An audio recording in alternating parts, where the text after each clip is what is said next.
Hi everyone, welcome to Vision IS and welcome to class number 2 of Indian Polity and Constitution in the regular batch. And my name is Jatin. We'll start with where we have left yesterday. Are there any questions or any doubts from yesterday's class? Anyone who was not able to understand when we were talking about what exactly do we mean by constitution? What exactly do we mean by the concept of state and the meaning of the term constitutionalism? Yes, anyone who's not been able to understand anything related to any of these three terms?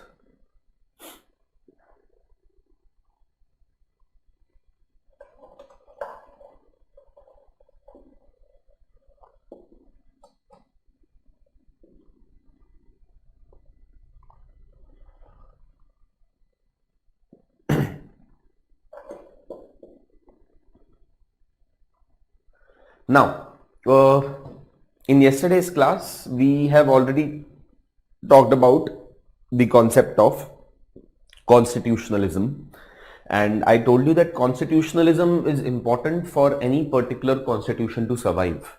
Essentially, what constitutionalism means is that there should be limitations on the powers of the state, and those limitations have to be imposed by the constitution itself.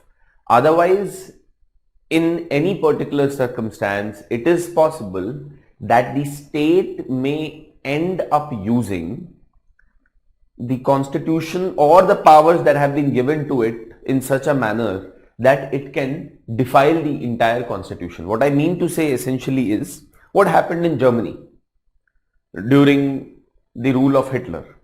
He changed the constitution to suit to his own benefit to such an extent that it caused damage to the entire nation. Similarly, I was giving you example of Libya yesterday. Yes, what is the difference?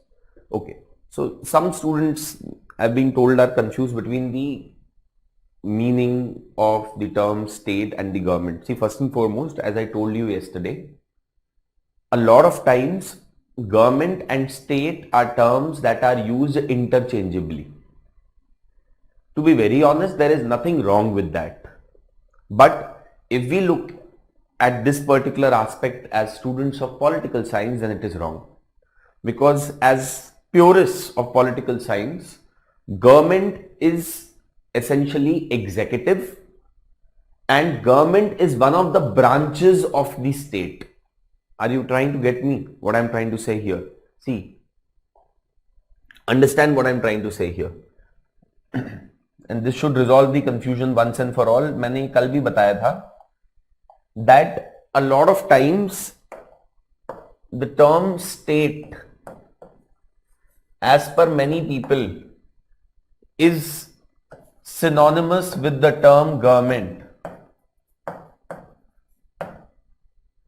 To be very honest, as I said, there is nothing completely wrong in this. Okay, but as per political science, state is not equal to government. In fact, out of the three organs of the state that we discussed yesterday, that is the legislature, executive and the judiciary, the executive is the government. So, executive is one of the organs of the state, or government is one of the organs of the state. Okay, this particular point will become more clear when we will discuss about the concept of parliamentary democracy, presidential democracy, etc. and all those things. But what you need to understand is that state is not equal to government. Yes, there may be people who may use the term state in that particular sense, but state essentially does not mean government. Rather, government is one of the branches of the state. Government is one of the organs of the state. Okay, so I hope that that particular aspect is clear in your mind, that confusion does not linger any longer. Also, what I told you yesterday was that what is the meaning of the term constitutionalism? I hope that this particular term has been picked up and understood by all of you. Constitutionalism as a term means limitations on the powers of the state. It basically means that the constitution has imposed some limitations on the powers of the state, and not by some other parliamentary law or not by some ordinary law or not by anything else, but by the constitution itself. So the constitution is imposing limits on the state, on what it can and what it cannot do. That is what is the meaning of the term constitutionalism. What we need to understand by the term constitutionalism. Okay. Now, let's proceed further. Another thing which is very, very important for any constitution to succeed is also that the constitution should be followed and it should be respected. I told you yesterday that there is no point of a law or a rule until and unless it is followed. The same is the case with constitution as well. So, for any constitution to survive, for any constitution to be successful, you need to have the rule of law in place. The rule of law in place. What is the meaning of the term rule of law? Rule of law essentially says that the law should always prevail. Law should always prevail. The meaning of the term rule of law is that law is supreme. However high you may be, you would always be under the law. So, for any constitution to be surviving, for any constitution to be successful, it is important that there should be rule of law as well. That is, law should always be upheld in any circumstance, in case of any person, in any particular situation, right? So these are some of the things that we have understood till now as far as the success of a constitution is concerned. Now let's quickly talk about the writing of the Indian Constitution as well. So Indian Constitution was written by a special body which had been chosen for the purpose of doing this task. And this particular body that had been chosen for the purpose of doing this task of writing the Constitution of India was named as the Constituent Assembly of India. Constituent Assembly of India was the body that had been given the responsibility or the task of writing the Indian Constitution. Was given the responsibility of writing the Indian Constitution. Right? Now the question is that how was Constituent Assembly of India elected? What was the process that was followed for the selection of the members of Constituent Assembly of India? Well, here is the answer. See, in India, during the British rule, India was divided into primarily two kinds of states or two kind of provinces used to exist in India at the time of British rule. One were what were called as the princely states, as you people would know about them, which were ruled by the princes, but overall control was under the British. They owed their sovereignty to the British, but the rule was that of the princes. And there were also certain British provinces which were ruled directly by the British. For example, Bengal, for example, Bombay, for example, the province of Madras, right? Some of the provinces were ruled directly by the British and some of them were ruled by the princes, but on behalf of the British.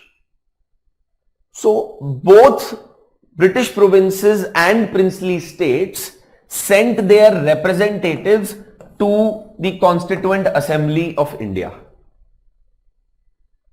How were these representatives chosen? In case of princely states, the representatives of princely states in the Constituent Assembly were chosen by the princes themselves. Whereas when we talk about British provinces, in British provinces, the British had already introduced what were called as provincial assemblies. See, you will understand all of this better when you people will go through your Indian history classes, but for now just try to understand that in British provinces there was something called as provincial assemblies, very similar to the Vidhan Sabha of today, and princely states sent some chosen member to the constituent assembly, those who had been chosen by the princes. As far as the provincial assemblies were concerned, these were bodies which are pretty much like the Vidhan Sabhas of today. These bodies had some elected members. So the members of provincial assemblies in the British provinces in turn elected members to be sent to the Constituent Assembly of India. So the provincial assemblies, whoever were the members of provincial assemblies, they had the voting powers to choose who should be a part of the Constituent Assembly of India. Now, who chose the members of the provincial assemblies? Members of provincial assemblies had been chosen by people of India. Had been chosen by the people of India. But let me tell you something interesting here. Even though members of provincial assemblies had been chosen by people of India, not all the people in India had voting rights when the members of provincial assemblies had been chosen.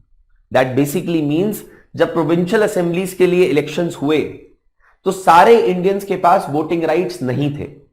Only some Indians, those who had land, only some Indians, those who possess certain educational qualifications, were allowed to vote in the elections to the provincial assemblies. और फिर जो provincial assemblies के members elect हुए, उन्होंने in turn constituent assembly के members elect किए.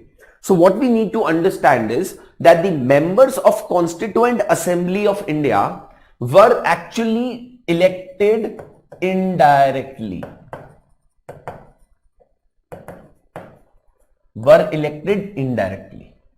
Right? Members of Constituent Assembly of India had been elected indirectly by the members of the provincial assemblies, and some of the members of Constituent Assembly of India also included representatives from the princely states. Okay, so this is basic thing that we need to understand. Now let's have a look at the concept related to the Constituent Assembly of India. So now this is what the Constituent Assembly of India looked like. These are the members of the Constituent Assembly of India, a picture of the Constituent Assembly of India. Now let's talk about when did the Constituent Assembly of India meet? When did it start writing the Indian Constitution? How many members were there in the Constituent Assembly of India, and so on and so forth. So some basic facts. The Constituent Assembly of India held its first sitting. The first meeting of the Constituent Assembly of India happened on 9th of December 1946. See, dates are not important. I am just trying to give you an introduction about the Constituent Assembly of India here. In fact, for that matter, whatever we are mentioning here, ये सारे facts हैं, इसमें आपको कुछ भी याद रखने की जरूरत नहीं है. There is no requirement for you to try and learn anything here or to remember anything here, except the fact that there were indirect elections that happened to the Constituent Assembly of India. Okay, so the Constituent Assembly of India held its first sitting on 9th of December 1946 and reassembled as Constituent Assembly for divided India on 14th of August 1947. So after the Indian partition had become imminent, after India was divided into two countries, the Constituent Assembly of India finally met on 14th of August 1947 after the partition of the country had been decided. Earlier, otherwise, the first sitting of the Constituent Assembly of India happened on December 9, 1946. Now, how were the members of Constituent Assembly of India chosen? As I just told you, members of the Constituent Assembly were chosen by indirect elections. What are indirect elections?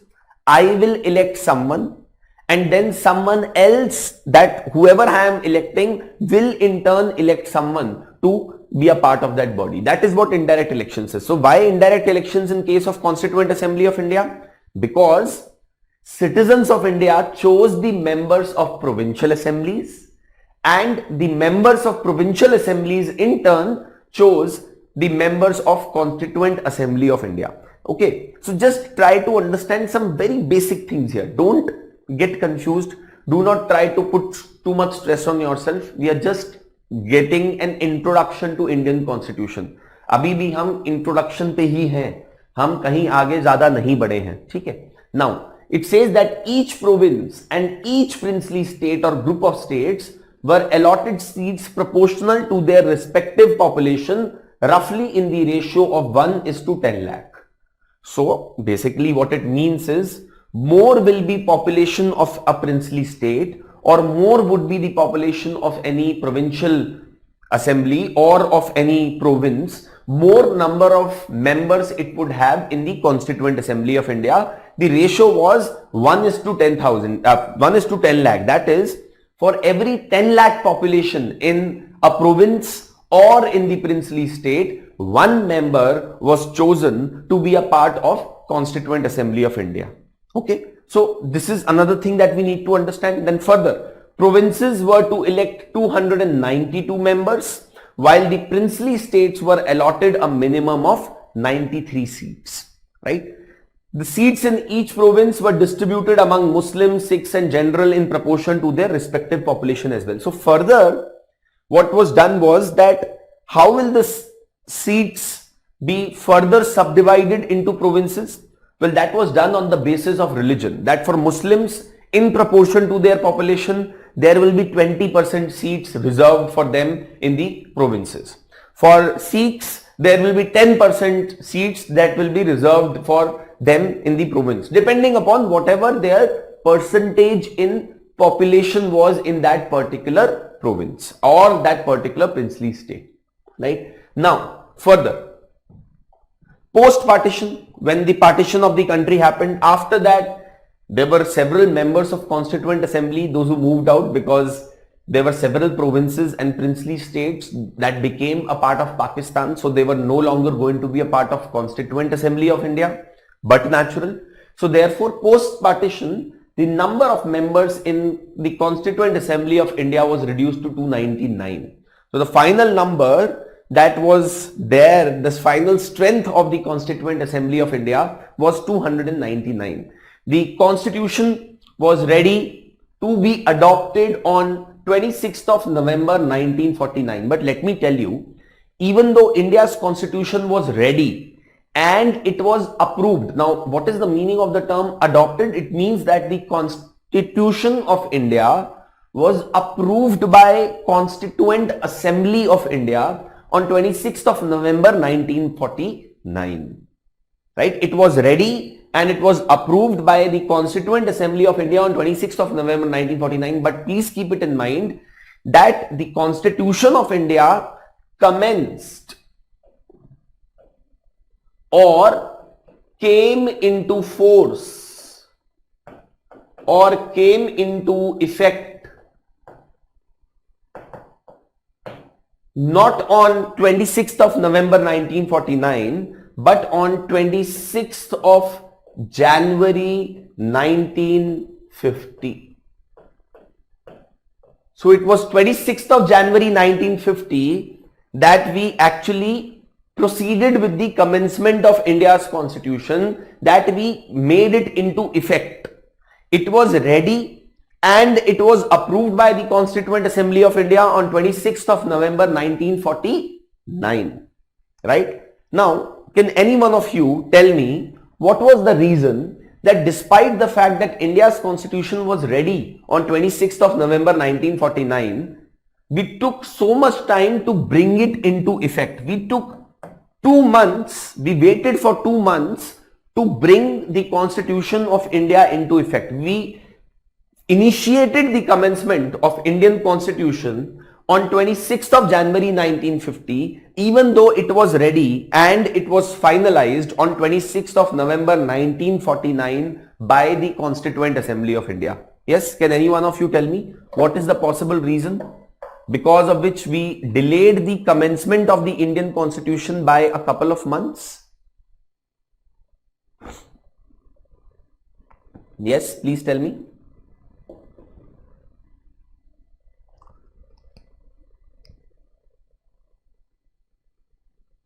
what was the reason because of which we delayed the commencement of India's constitution by 2 months, even though it was ready and prepared on 26th of November 1949?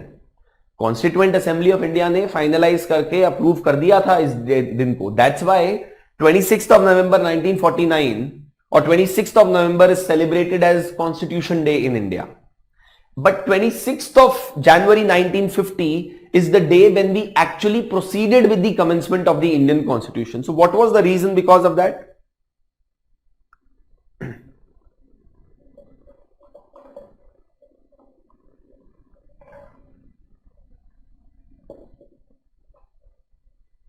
Yes, to pay tribute to the declaration of the goal of independence as Purna Swaraj that happened on 26th of January, on the same day a few years back in the Lucknow session of Congress, in the Lahore session of Congress, in the Lahore session of Congress, Pandit Jawaharlal Nehru had changed the goal of independence. जब आप Indian history पढ़ेंगे तो आप पढ़ेंगे वहां पे that पहली बार पूर्ण स्वराज का नारा, कंप्लीट इंडिपेंडेंस का नारा पंडित नेहरू ने 26 ऑफ जनवरी को दिया था लाहौर सेशन में, कांग्रेस के एक जो एनुअल सेशन होता था उसमें, right? So what we need to remember here is that the reason because of which we commenced with the enactment of the constitution, or we commenced with Indian constitution on 26th of January, is because of the historical significance of that particular day, even though Constitution of India as a book was ready and was prepared to be in implementation and in enforcement on 26th of November 1949, right? Yes, so very good. Nehru's call of Purna Swaraj was the reason because of which we delayed the enforcement of India's constitution. Great. Now let's proceed further. So on 24th of January 1950, when the members of Constituent Assembly of India were actually appending their signs and signatures to the Constitution of India that this has been approved by us formally, 284 members were present. So basically a few members of Constituent Assembly of India dropped out of Constituent Assembly of India because of differences with rest of the Constituent Assembly. They were not happy over how the Constituent Assembly of India had functioned, right? So the Constitution of India came into force on 26th of January 1950 is something that we know. Now the other thing that we need to understand here is that, see, the Constituent Assembly of India was a group of 299 people. Now let us say that if I were to give all of you, those who are in this particular batch, a task that you people are supposed to prepare an assignment as a class, you need to write 1 page on what are the various flaws of Indian Constitution, okay? And I give this task to all of you to do it together. Do you think you people would be able to finish this task? Let's say अगर आप 400 लोग हो एक batch में, if there are 400 of you in one batch and I give all 400 of you a task कि मुझे नहीं पता, आप लोग मेरे को कुछ दिन में एक डॉक्यूमेंट लेके आओ जिसके अंदर आप लिख के मेरे को बताओ what are the flaws of Indian Constitution, and you people, all of you are supposed to prepare this document together, and there has to be one document that has to come out of the entire class of 400 people. Do you think that would be possible, or do you think there will be some difficulty which you will be facing in this? Yes, tell me, what do you think about it? If I were to give you a task like this, that all 400 of you are supposed to write down do this particular assignment and give this particular assignment to me, do you think you would be able to do it effectively if all 400 of you were to do this task together? Tell me, what do you think? Would it be possible for all 400 of you to be able to write one single document? क्या possible हो पाएगा? और अगर नहीं हो पाएगा तो क्या दिक्कतें फेस होंगी? What would the difficulties that you will be facing, and what will you do? Yes, difficulty of building a consensus would be there. Mohan is saying, okay, very good, right? We need a leader who can bind us, then we will definitely do. There will be a lot of differences which will be there between the people. More the number of people, more there will be opinions. So there will be a lot of opinions which will be there. There will be a lot of conflicts. There will be a lot of ideological conflicts. There will be a lot of conflict of perception that will take place among the people. Then my question to you is that how will you do it? अगर आप 400 लोग सारे बैठ के एक साथ नहीं कर सकते हो तो क्या करोगे? What you people will do, in my opinion, what you should do is that you should create a smaller group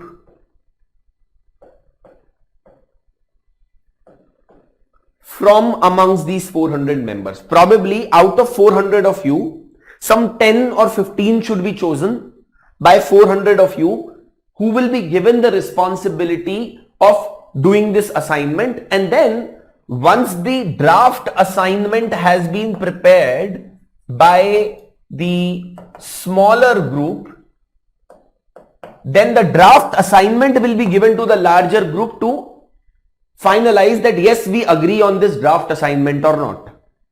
Are you understanding what I am trying to say?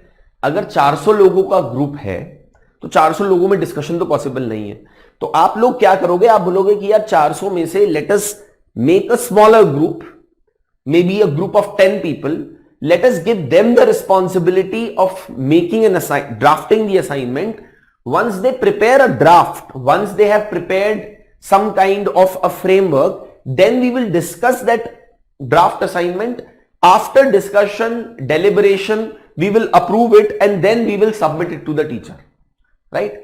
Similar way, Constituent Assembly of India realized that it is not possible for them to function as 299 people, because a group of 299 is too big to write a constitution. It will be very difficult to write the first draft of the Indian constitution when 299 people are involved. Therefore, Constituent Assembly of India chose what is called as the drafting committee of the Constituent Assembly of India.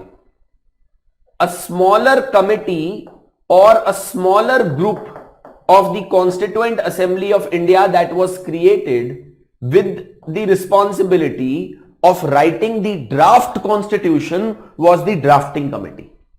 And Dr. B.R. Ambedkar was chosen as the chairman or the leader of this drafting committee. So the chairman of the drafting committee of the Indian Constituent Assembly was Dr. Ambedkar, right? What this drafting committee did was that drafting committee prepared a draft constitution. The final draft of the constitution was prepared by the drafting committee of Constituent Assembly of India. जब ये draft constitution बन के prepare हो गया तो फिर ये Constituent Assembly के सामने रखा गया and Constituent Assembly को बोला गया कि now if you want to suggest changes, if you want to suggest amendments, if you want to remove something, if you want to add something, you please propose that. We will discuss each and everything, each and every proposal that is made, each and every change that is suggested. We will approve it and accordingly we will finalize the entire Constitution of India. And that is how the Constitution of India was prepared. So first and foremost, the drafting committee prepared a final draft, and this draft of the drafting committee was considered by the Constituent Assembly of India and was voted upon, was deliberated upon, was discussed. Several amendments, several changes, several things were added, removed from the draft constitution. Okay. So the most important task of writing the Indian constitution was actually put on the shoulders of the drafting committee. And therefore there is no surprise that people credit Dr. B.R. Ambedkar for being the chief architect of India's constitution, because Dr. B.R. Ambedkar was the chairman of the drafting committee. But let me tell you one thing here as a word of caution. Yes, Dr. B.R. Ambedkar is given the maximum credit for writing of the Indian constitution, but they were equally knowledgeable and perhaps even more knowledgeable people than Dr. B.R. Ambedkar in the Constituent Assembly of India as well as in the drafting committee. And this is not something which I am saying. These are not my words. Dr. B.R. Ambedkar himself said that. He said this about Alladi Krishna Swami Iyer. He said that if there is any person in Constituent Assembly who is more knowledgeable than me, in fact, he said that there are several more people, those who are more knowledgeable and far more experienced in the field of law and in the field of constitution than me. And he said that Sir Alladi Krishna Swami Iyer is a person who is far more knowledgeable than me when it comes to law and when it comes to constitution. In fact, let me tell you, the Indian constitution, the first draft was not prepared by drafting committee. Actually, what happened was that the Constituent Assembly of India had a constitutional advisor, and that person was Sir B.N. Rao. Sir B.N. Rao was an ICS officer, Indian Civil Services officer. He was constitutional advisor to the Constituent Assembly of India. He prepared the first draft of Indian Constitution. He prepared the first draft. First copy of Indian Constitution was prepared by him. Then his first draft was changed, amended, discussed by the drafting committee. Okay, so the drafting committee of Constituent Assembly of India considered the first draft of that was prepared by Sir B.N. Rao. When the drafting committee was finished with its work, it prepared a final draft. So final draft was made by the drafting committee. Then this final draft was taken up by the Constituent Assembly of India for its discussion and deliberation. So one has to give credit to Sir B.N. Rao also for the fact that he was someone who wrote the first draft of Indian Constitution. So let's proceed further, and this is how the drafting committee of the Constituent Assembly of India looked like. There were several members, stalwarts, who were part of the drafting committee. You may not be able to read the names here because I changed the color of the background of the slides just today morning. So I'll just read it out. The drafting committee consisting of Sir Alladi Krishna Swami Iyer, K.M. Munshi, T.T. Krishnachari and Gopala Swami Iyengar. And of course, it included Dr. B.R. Ambedkar, who was the chairman of the drafting committee, and Sir B.N. Rao, who prepared the original draft on which the work of the committee was based. Okay, so this is something that we need to keep in mind. And see, another interesting thing is that the functioning of the Constituent Assembly of India is one of the things that is a thing to cherish from the past. If you see the kind of discussions, deliberations that happened in Constituent Assembly of India, you would feel proud of the democratic traditions of this particular country. अगर आप कभी भी Constituent Assembly of India की debates पढ़ें या debates देखें, अगर आपको कुछ debates, there was a series that had been launched by Rajya Sabha TV which was called as Savidhan, where they had reenacted the debates that happened in the Constituent Assembly of India. You would realize that how rich those debates were. There was a lot of deliberation, discussion that happened in the Constituent Assembly of India, and all of this was done with following the parliamentary limits. There were a lot of conflicting opinions, people had different viewpoints, but despite that, things never crossed the parliamentary line of decency. People were respectful of each other, people were willing to listen to each other, and the Constituent Assembly of India, after 2 years, 11 months and 6 days, was able to, 2 years, 11 months and 18 days, was able to prepare the final Constitution of India. There were 7,635 amendments or changes that had been proposed by various members of Constituent Assembly of India to the Constitution of India before it was prepared. But let me tell you one more thing. The Constitution of India took a long time to be prepared. As per many people, it was a very slow exercise and probably could have been speeded up a bit. So at that point of time, this is in fact the image of the final signing on the Constitution of India, on the original copy of the Constitution of India. You can see Sardar Vallabhbhai Patel in the image, you can see John Mathai in the image, you can see Amrita Kaur in the image, right? This is one cartoon that was drawn by a very famous cartoonist at that particular time whose name was Shankar. And here in this cartoon, he is basically trying to show that how Indian Constitution is being written at such a snail's pace, is being written in such a slow manner. So he shows Dr. B.R. Ambedkar sitting on top of the snail, which is the Indian Constitution, and then there is Nehru, who is trying to use his whip to make the snail and Dr. B.R. Ambedkar move fast, as all the Indian citizens look forward to in anticipation that what is going to happen. They are looking forward to the Constitution of India being prepared in a lot of excitement. If probably this cartoon was drawn today, then there would have been a controversy over this. I hope that you would agree that in the times that we live today, there would have definitely been a controversy. Some or the other person would have said that Dalito ka apman hua hai. Some person would have said that Dr. B.R. Ambedkar ka apman hua hai. See, actually all of this was done in good spirit. In fact, the cartoonist Shankar was very critical of Nehru in his cartoons.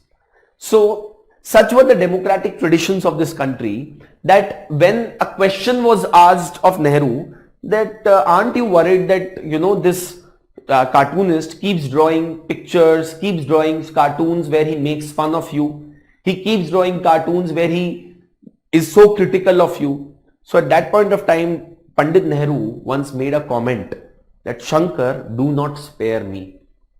He actually told the cartoonist that do not spare me. Use whatever you can in order to criticize me. I am not afraid of you.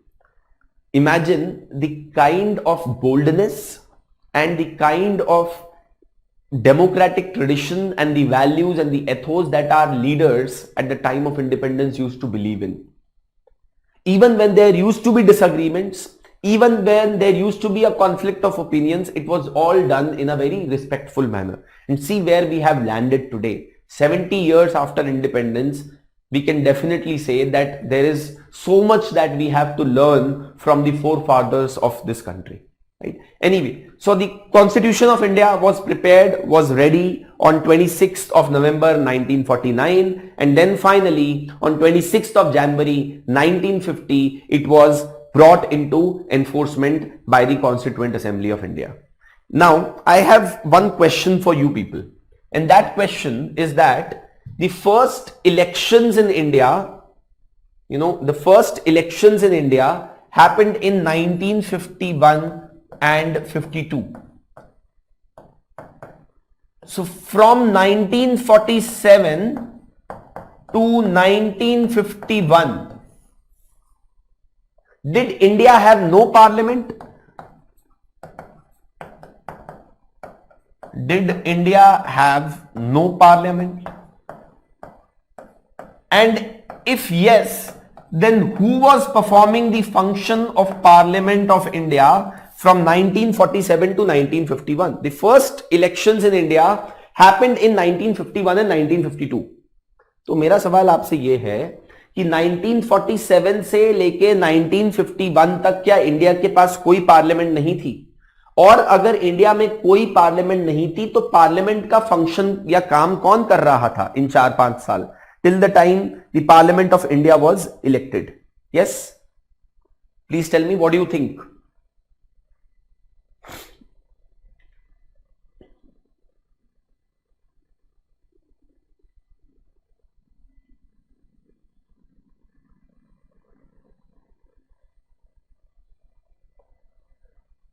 Yes?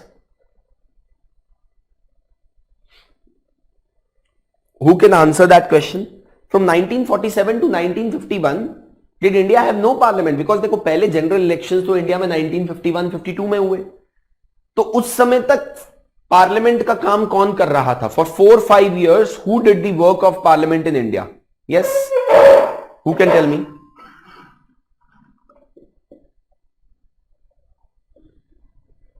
Anyone who can answer that question?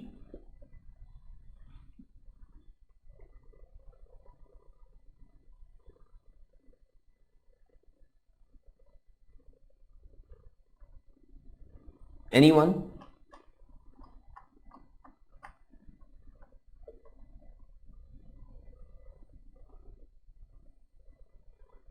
Yes, very good. Yes, yes, yes. So, see, you have to understand, from 1947 to 1951, Constituent Assembly of India performed dual functions. Constituent Assembly of India was not only responsible for writing the Constitution of India, but Constituent Assembly of India was also given the dual responsibility of acting as Parliament of India for 4 years till the time the new Parliament of India was elected. So many of you may not be aware of this particular fact, but Constituent Assembly of India played the dual role. It played the dual role of acting as the Parliament of India as well as the role of writing the Indian Constitution between this period from 1947 to 1951, after India had got independence and when the Constitution of India was still being written. Right? So I hope that that particular aspect is clear to all of you. Yes? Now, let's proceed further. So we have talked about the writing of the Indian Constitution. We have talked about how the deliberations and discussions happened in the Constituent Assembly of India. Now, before you start writing any document, the first thing that you would do is that you would write down what are the objectives of the document. अगर मैं आपको बोलूं कि यार आपको 100 page की एक report लिखनी है on the functioning of the municipal corporation in your city, or you have to write a 100-page report on inflation in India at present. Before you would even start writing the report, you would try to find out what are the objectives of the report. Similarly, India's constitution also, the first thing that was supposed to be done before the Constituent Assembly of India even started writing the constitution was to lay down the objectives of the constitution. It was important for Constituent Assembly of India to agree upon the objectives of the Indian constitution before they started with the task of writing the Indian constitution. So the first thing that the Constituent Assembly of India did when it started functioning was to adopt what is called as the Objectives Resolution. So the Constituent Assembly of India, the first task that it performed in its role of writing the Indian Constitution was to adopt the Objectives Resolution, which basically contained the objectives of India's Constitution. And later on we will see that Objectives Resolution in many ways resembles the preamble to India's Constitution. जो Indian constitution का preamble है वो objective resolution से बहुत similar है. ठीक है? And it makes sense also. Why? Because objective resolution was the document which listed down the objectives of India's constitution. Preamble is the document which is like a summary of the Indian constitution. So, but of course, the summary of the constitution and the objectives with which you started to write the constitution have to be similar in nature.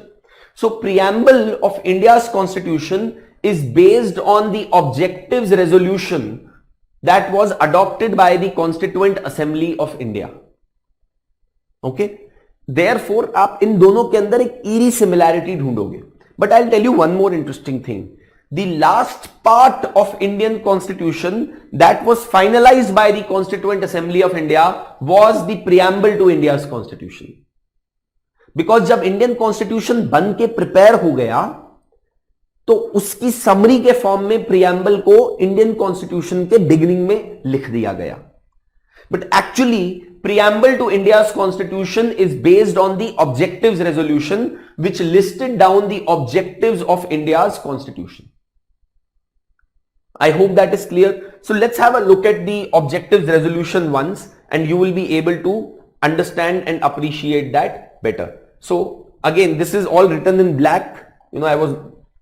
It missed my attention that I was not able to change the text of this particular color of this particular text. So I'll read out what is written here. It says that Jawaharlal Nehru moved the objectives resolution on December 13th, 1946, and that was passed by the Constituent Assembly on January 2nd, 1947. It was the expression. What was the objectives resolution? It was the expression to the ideals and the aspirations of the people of India, and therefore the objectives of the Indian Constitution. These fundamental objectives guided the drafting members in framing a rule book for the governance of new nation, and this ultimately became the very significant preamble of Constitution of India. So the objectives resolution contained the objectives, goals and aspirations of people of India, that this is the kind of constitution that we want for ourselves. And these objectives the objectives resolution is what ended up becoming preamble to India's constitution later, which was then included at the beginning of India's constitution, right? So I hope that you are clear about that. So let's have a look at the objectives resolution once. We'll just read it. So objectives resolution, basically, first it says that this Constituent Assembly declares its firm and solemn resolve to proclaim India as an independent sovereign republic and to draw up for her future governance a constitution. Then it says a number of things. Then it says, wherein all the power and authority of sovereign independent India, its constituent parts and organs of the government are derived from the people. So the objectives resolution tells us that the real power on the basis of which Indian constitution is being written is coming from the people of India. That is, people of India have approved for the writing of the Indian constitution. And then the objectives resolution talks about the objectives of Indian constitution, where it says that wherein shall be guaranteed and secured to all the people of India justice, social, economic and political, equality of status, of opportunity and before the law, freedom of thought, expression, belief, faith, worship, vocation, association and action subject to a law and public morality. We will understand all of these terms when we will have a look at the preamble to India's constitution, but I just wanted to show you the objectives resolution, which was the first thing to be adopted by the Constituent Assembly of India when it started its functioning. And it makes absolute sense, because you cannot write a constitution, you cannot write a document until and unless you have decided upon the objectives of that particular document.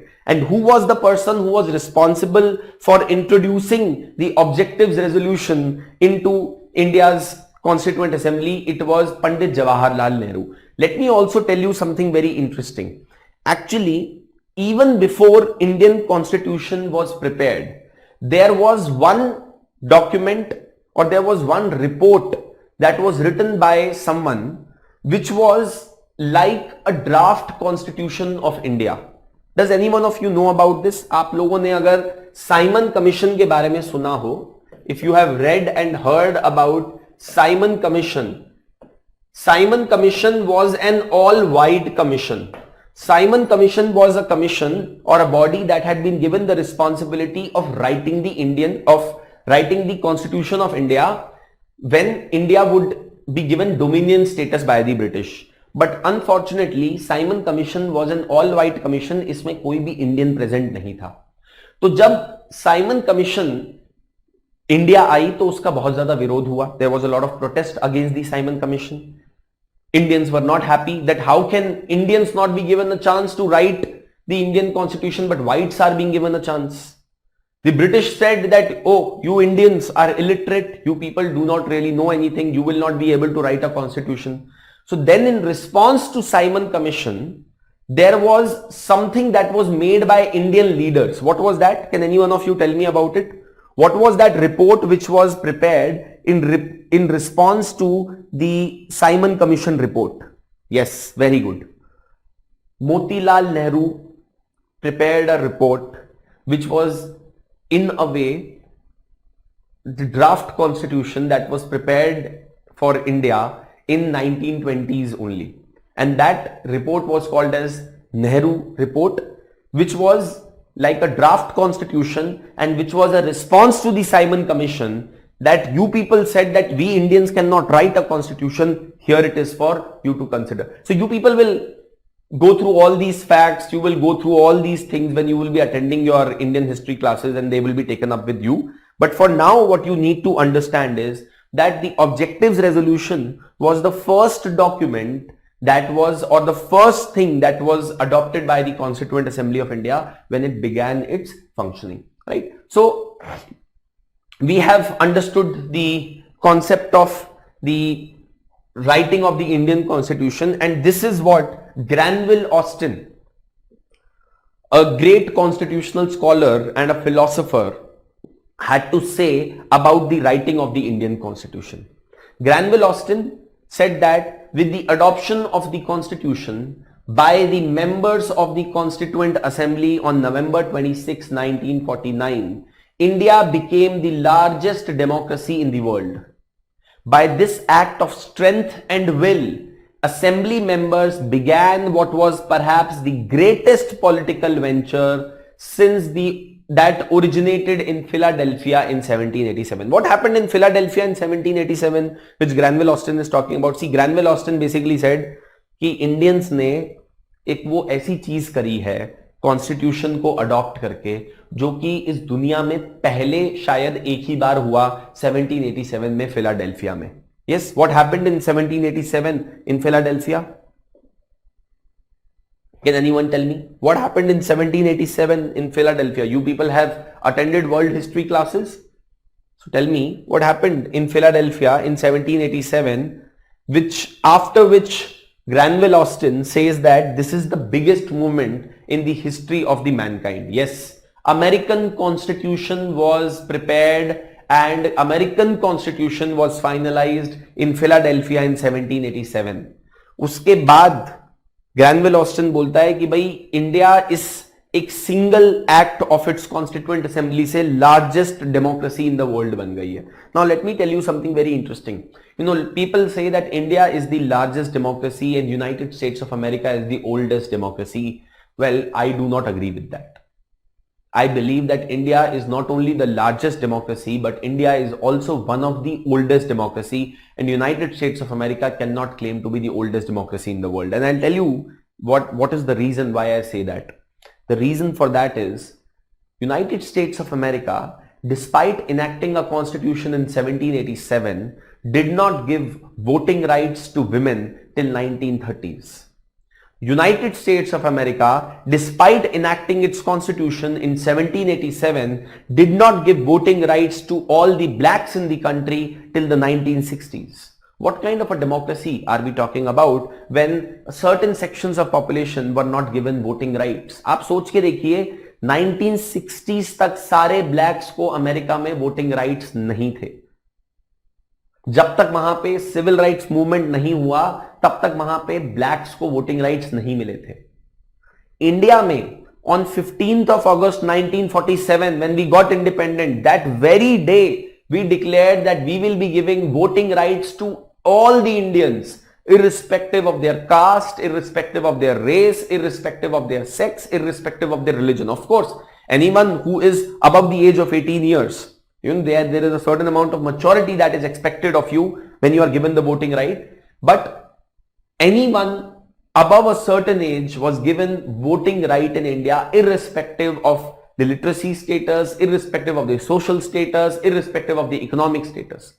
This was a big risk that was taken by the leaders of India at the time of independence, because a lot of people said that voting rights should not be given to illiterate. Voting rights should not be given to people, those who do not have means to feed themselves. But see, you have to understand, by this act which the Indian government made, by which the Indian leaders made, they converted India not only into the largest democracy but the most magnanimous democracy as well. It takes a lot of effort and it takes a lot of heart to give voting rights to everyone, irrespective of your status in the society, something which was not prevalent in India before. In 1960s तक America के अंदर blacks को wait करना पड़ा अपने voting rights लेने के लिए. So therefore, you know, once when I was in US and I was flying from Boston to San Francisco, and it was a very long flight. In fact, there were two flights. I had to change the flight. So on flight from Boston to Minneapolis, I remember that there was this one particular American lady who was sitting next to me in the plane, and I was chit-chatting with her. And when I told her that in India, right at the time of independence, we gave voting rights to everyone irrespective of their social, economic and political status in the society, she was completely surprised.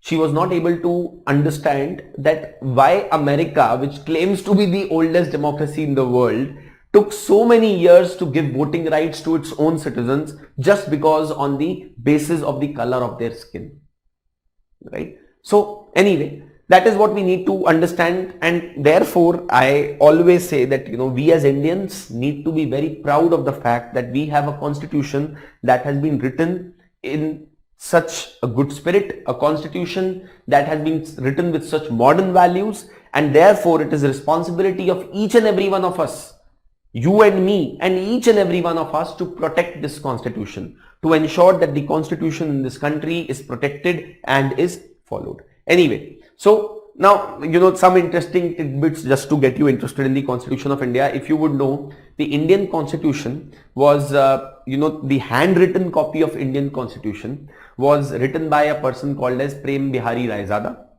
right? And these are the number of nibs and the pens, the nibs of the pens that he used for writing the Indian Constitution. The handwritten copy of Indian Constitution is available in the Parliament of India. In fact, on this particular link in the PPT, if you click on it, you will be able to get access to the original copy of the Indian Constitution in a scanned way. Okay, so आप scanned copy of original Indian Constitution भी इस particular link पे देख सकते हो. Anyway, now let us move on to talk about the salient features of India's Constitution. We will discuss what are some of the most important features, what are some of the most important things that are present in India's Constitution. So the next topic, and this is what you need to give heading in your notes, you should write down salient features of India's Constitution. अभी तक हमने क्या क्या चीजें पढ़ी हैं? हमने पढ़ा है concept of state, we have understood what is constitution, we have understood what is constitutionalism, we have understood what is rule of law, and we understood a bit about the functioning of Constituent Assembly of India. Now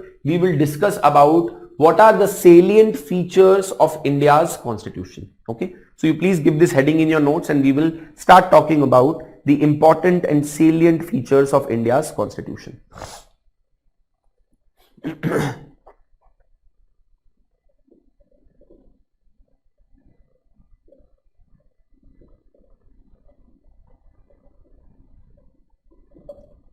Right?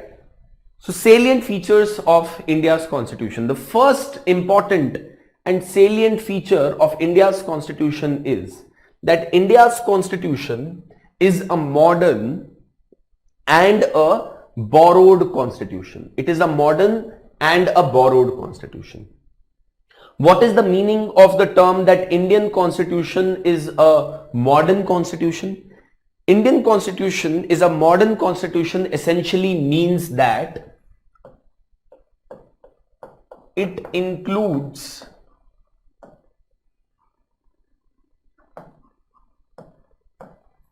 modern values such as equality, liberty, fraternity,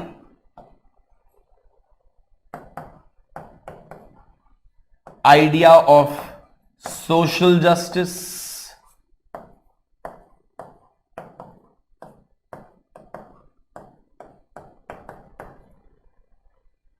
right? It includes the idea of secularism.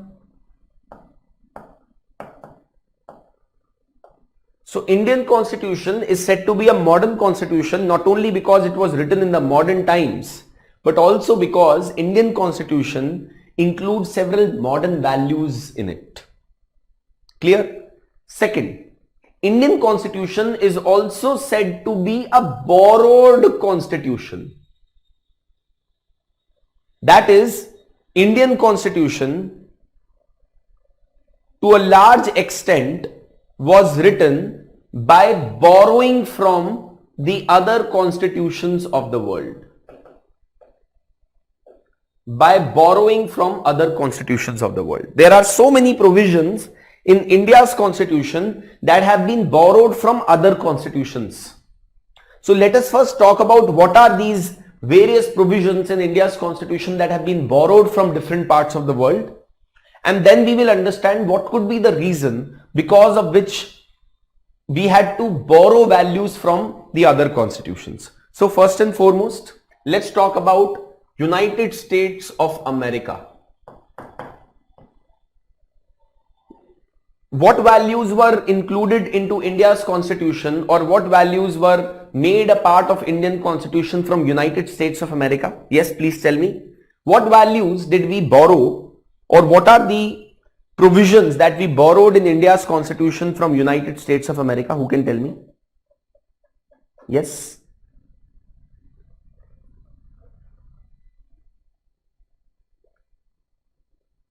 What are the values, or what are the features that were adopted into India's constitution from United States of America? Very good. The concept of fundamental rights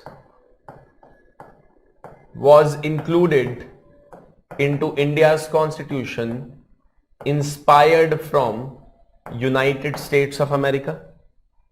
United States of America actually did not have fundamental rights as a part of its original constitution. Okay. United States of America के constitution में fundamental rights originally included नहीं थे. They were included into America's constitution by an amendment to America's constitution. So the concept of fundamental rights is actually inspired from the Bill of Rights that was introduced to include fundamental rights as a part of the American Constitution. Then what else? The concept of judicial review. What exactly is judicial review? We will discuss when we will discuss Article 13 of India's Constitution. But concept of judicial review basically says that the judiciary has powers to review the laws made by the legislature and to check whether they are in conformity with the constitution. See, all the laws, every action of the state has to be in conformity with the constitution, because I told you yesterday that the state has to operate within the four walls or the four boundaries of the constitution, right? So judicial review is a concept that allows the judiciary to test the validity of a law and to see whether the law that has been made actually conforms to the constitution or not. Okay. Then what else? The concept of independent judiciary.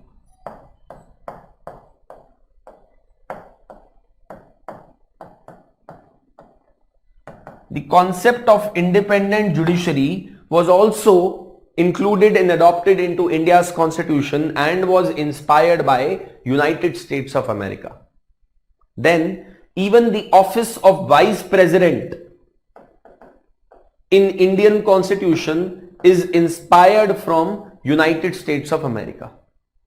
So these are some of the provisions that we borrowed from the Constitution of United States of America.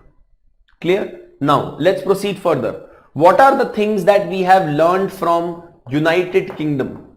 What are some of the things that were included in India's constitution as per borrowing from United Kingdom? Yes, please tell me.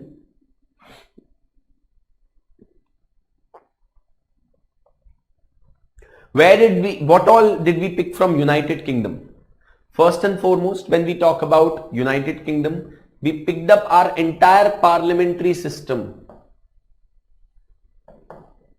the entire parliamentary system in India, the way the parliament functions, what are the powers, what are the privileges of the parliament, how the parliament is elected, all of this was adopted from United Kingdom. India's parliamentary system is largely based on the parliamentary system of the United Kingdom. Yes, very good. Then the position of Prime Minister.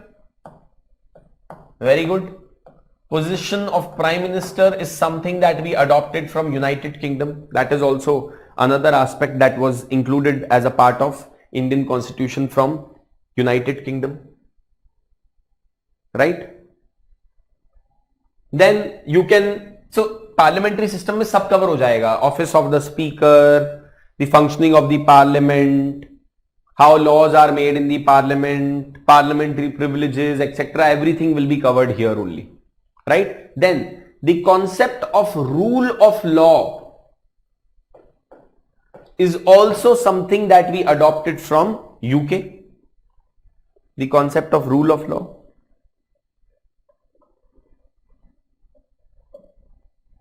Yes, very good. Right? Then you can also talk about the election process. We follow the same kind of election system and election process as United Kingdom, which is first past the post system. Right? Then you can talk about concept of single citizenship is also something that we adopted from United Kingdom. Right? Concept of single citizenship. Yes, concept of parliamentary responsibility, rule of law, cabinet system, right? All of these things can be mentioned. We picked up from United Kingdom. Many of you are suggesting that even the bicameral legislature. Well, to be honest, bicameral legislature in India is not just inspired from United Kingdom but from United States of America also. United States of America से actually ज़्यादा resemble करता है हमारा जो bicameral legislature है. Rajya Sabha in India resembles Senate more as compared to the House of Lords in United Kingdom. But you can still write that down. Then what else? What did we learn from France? What are the values that were included in Indian Constitution from France? Yes, please tell me. France से हमने क्या सीखा? Who can tell? What are the values that were included into India's Constitution from France?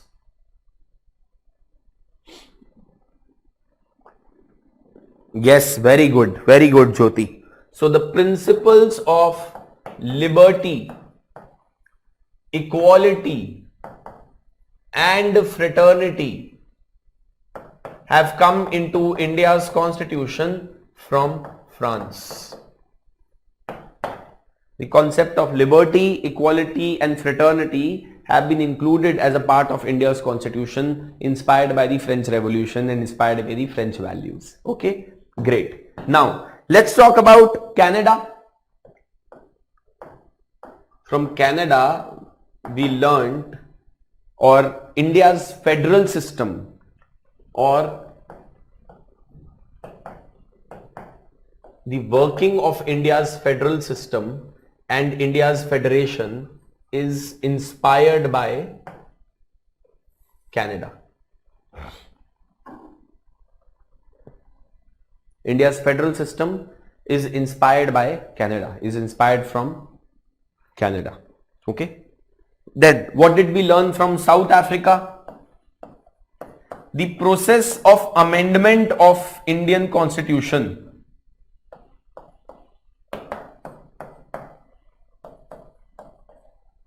Procedure of amendment of Indian Constitution is something that we have adopted from South Africa, right? What did we adopt from Germany? Emergency provisions in India's constitution are inspired from Germany. See, you don't need to learn or remember, try to rote learn all of this. इसको रटने की जरूरत नहीं है, अपने आप याद हो जाएगा ये. जब हम पढ़ेंगे तो अपने आप इसको समझ लेंगे हम. बहुत बार हम इसके ऊपर एम्फेसाइज करेंगे. Similarly, what did we adopt from Ireland? Ireland से हमने क्या सीखा? You can mention that from Ireland we have picked up the concept of directive principles of state policy. Directive principles of state policy in India are inspired from Ireland. Yes? और बताइए. What are the other things that we have learned from other parts of the world?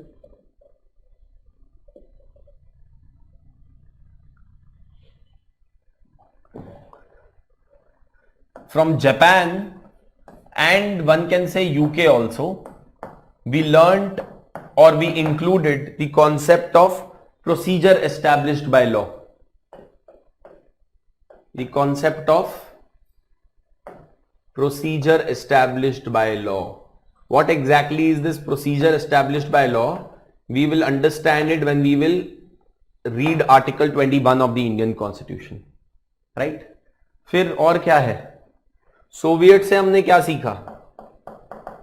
The concept of fundamental duties, but to be honest, fundamental duties were not included as a part of original constitution. They were included by an amendment of the Indian Constitution later. But still, the concept of fundamental duties is something that we learned from Russia.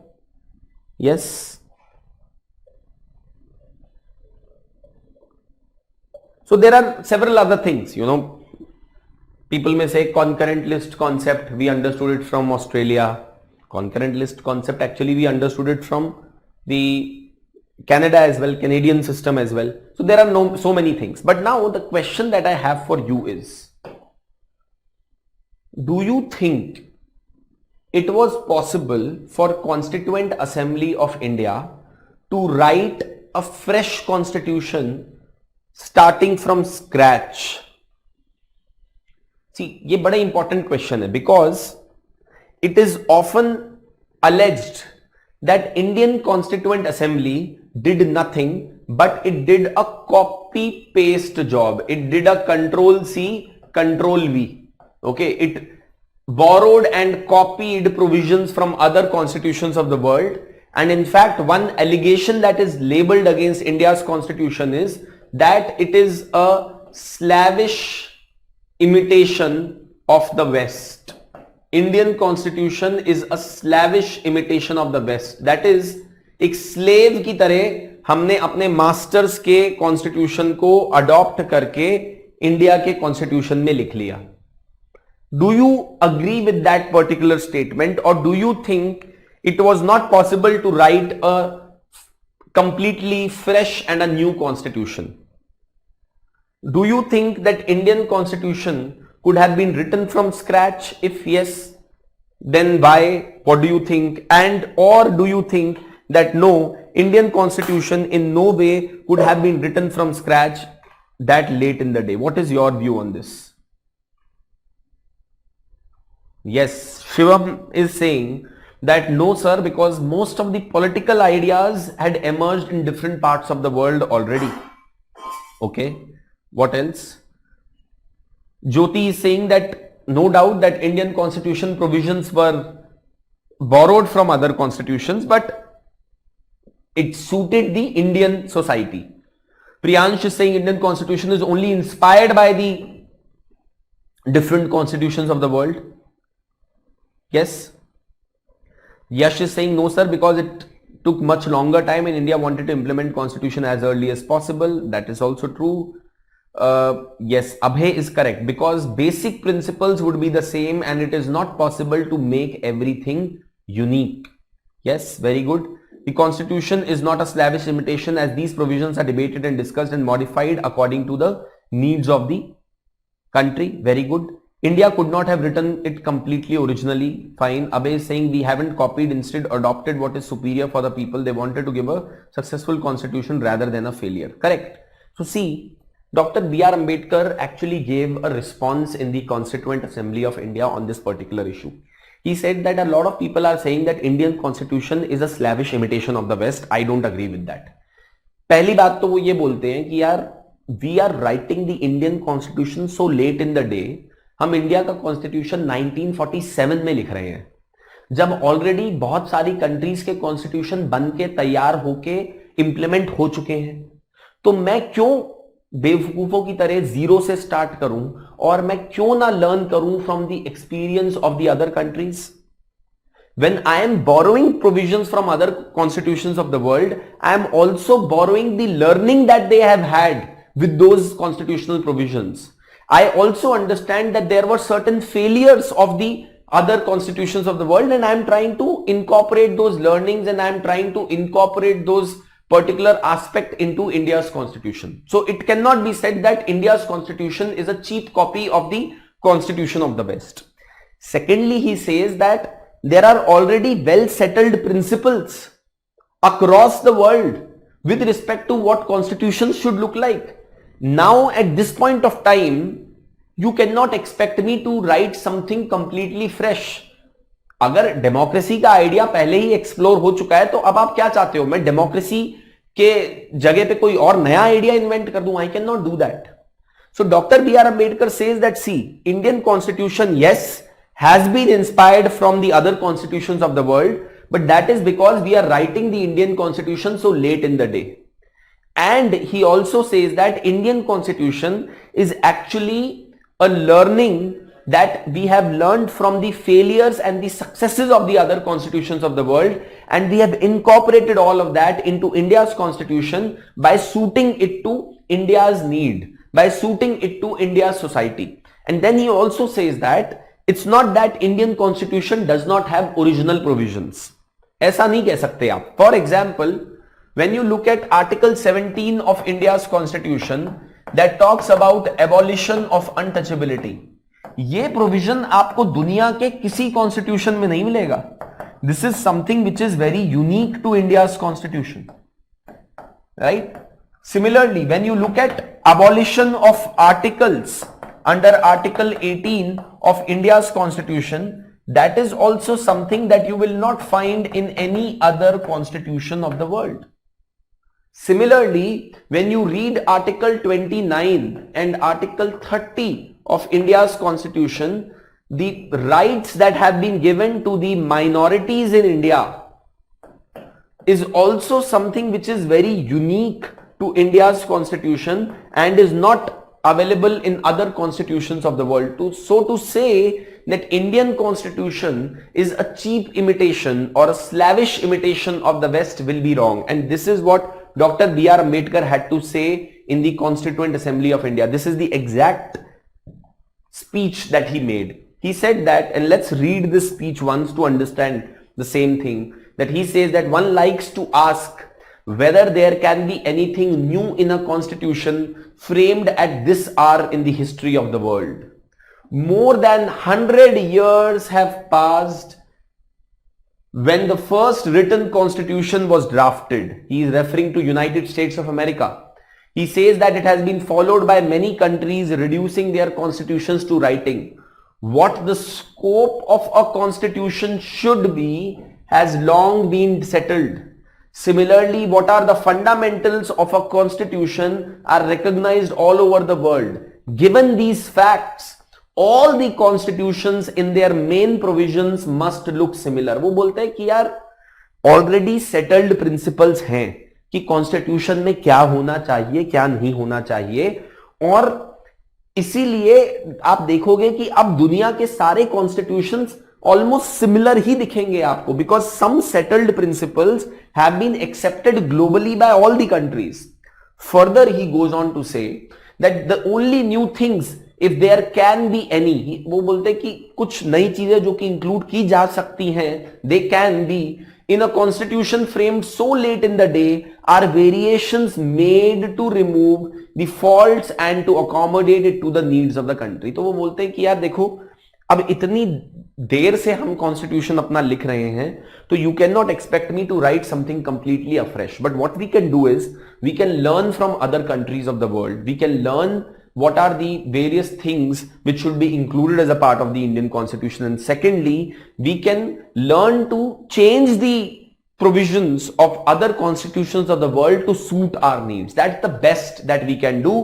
The charge of producing a blind copy of the constitutions of the other countries is based, I am sure, on an inadequate study of the constitution. He says that this charge which is being leveled against the Constituent Assembly of India for producing a cheap copy of the other constitutions of the world is based on inadequate study of constitution. He says that I have shown what is unique in the Indian constitution, and I'm sure that those who have studied other constitutions and who are prepared to consider the matter dispassionately will agree that the drafting committee in performing its duty has not been guilty of such blind and slavish imitation as it is represented to be. So he says that this allegation which is being leveled against us, that we have produced a blind and slavish imitation of the West, is completely wrong. People, those who can look at this matter in a dispassionate and a neutral manner, would agree that Constituent Assembly of India has done its best job in drafting the Constitution of India that suits to the needs of this country. Okay. So now let's say if UPSC asks you a question, what are some of the borrowed provisions in India's constitution? You can write them down. And then what if UPSC asks you a question that do you think that Indian constitution is a slavish imitation of the other constitutions of the world? You will be able to write an answer. So I'm giving you just a practice question here, and you people try to write answer to that, and that question will be as follows. So you can write this down. What are some provisions in India's constitution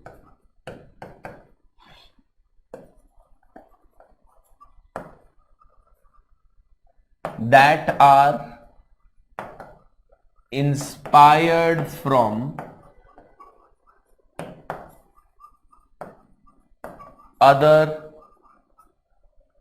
constitutions?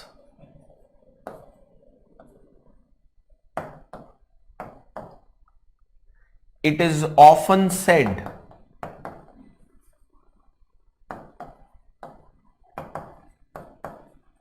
that Indian constitution is a slavish imitation of the West. Do you agree? Do you agree? Right? So this is the question that can be posed to you by UPSC, where you will have to provide answer to this question. You will have to tell that why you don't agree that Indian constitution is not a slavish imitation of the West, and why it was not possible to write a completely new constitution so late in the day, and why it was important to learn from the other constitutions of the world, and why it was important to incorporate the learnings from other constitutions of the world and to suit it to Indian need. And therefore this charge of writing a blind copy of the other constitutions of the world is nothing but which is based on some kind of an inadequate understanding of the constitutions of the world. Right?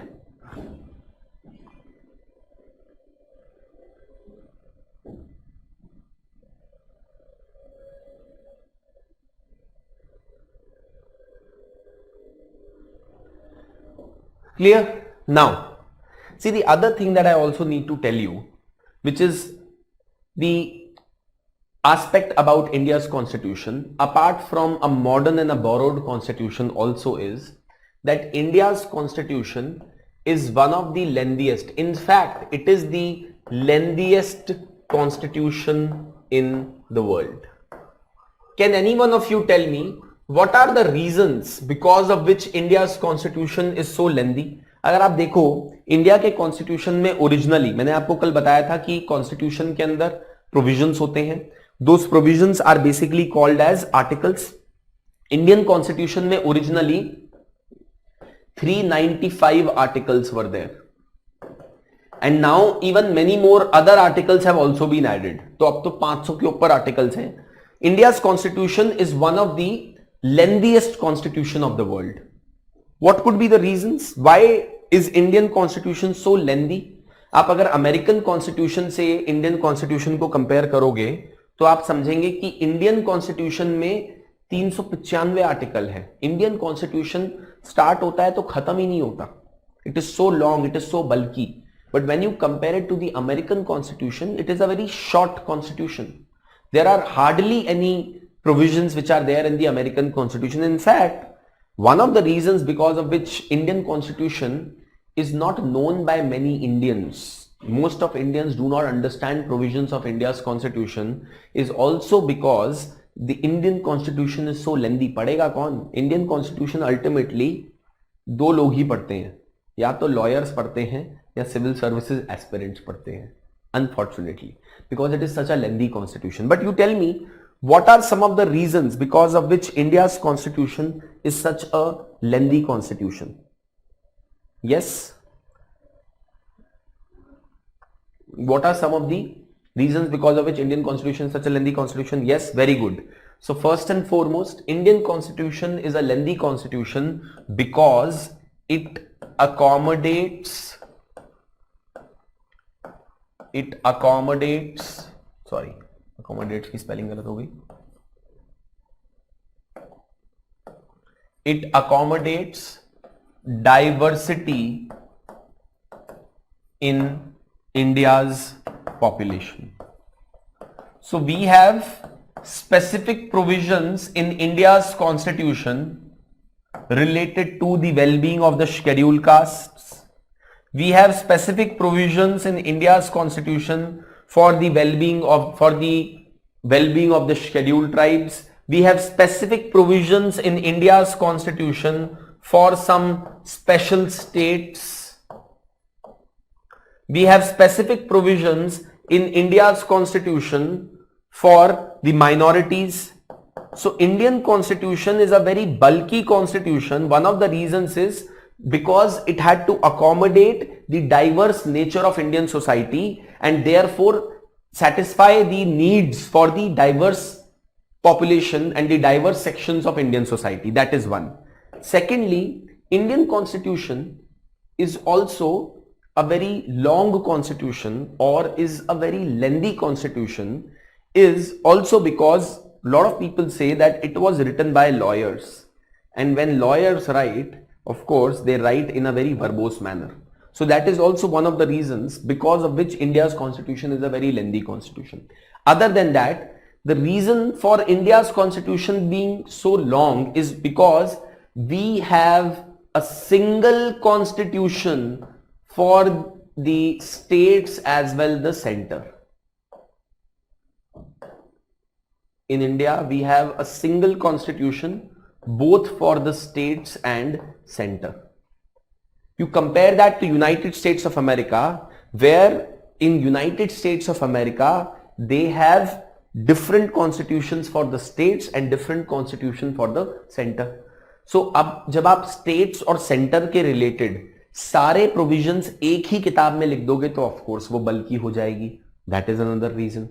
Then another reason because of which Indian constitution is so bulky and is so detailed is also because Indian constitution not only provides the structure of the state, but it also provides administrative details.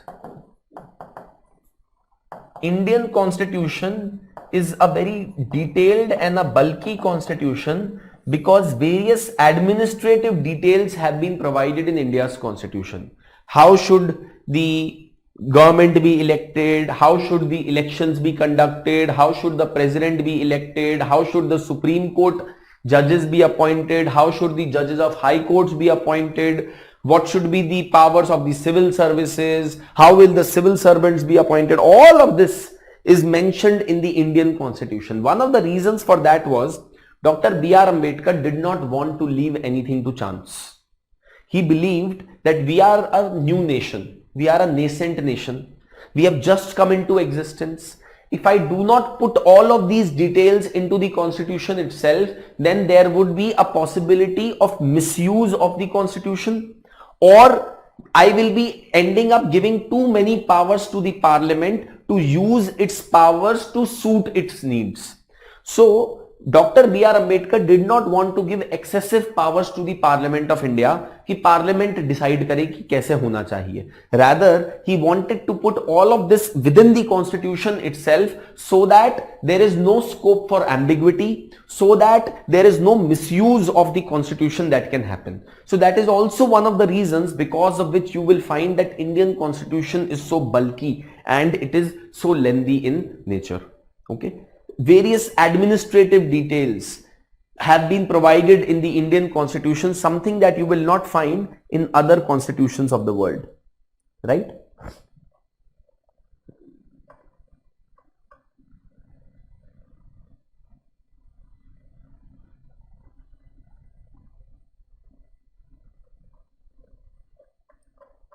Clear? So these are the reasons which you can cite because of which India's constitution was a lengthy constitution. What all? First and foremost, Indian constitution accommodates diversity in India's population.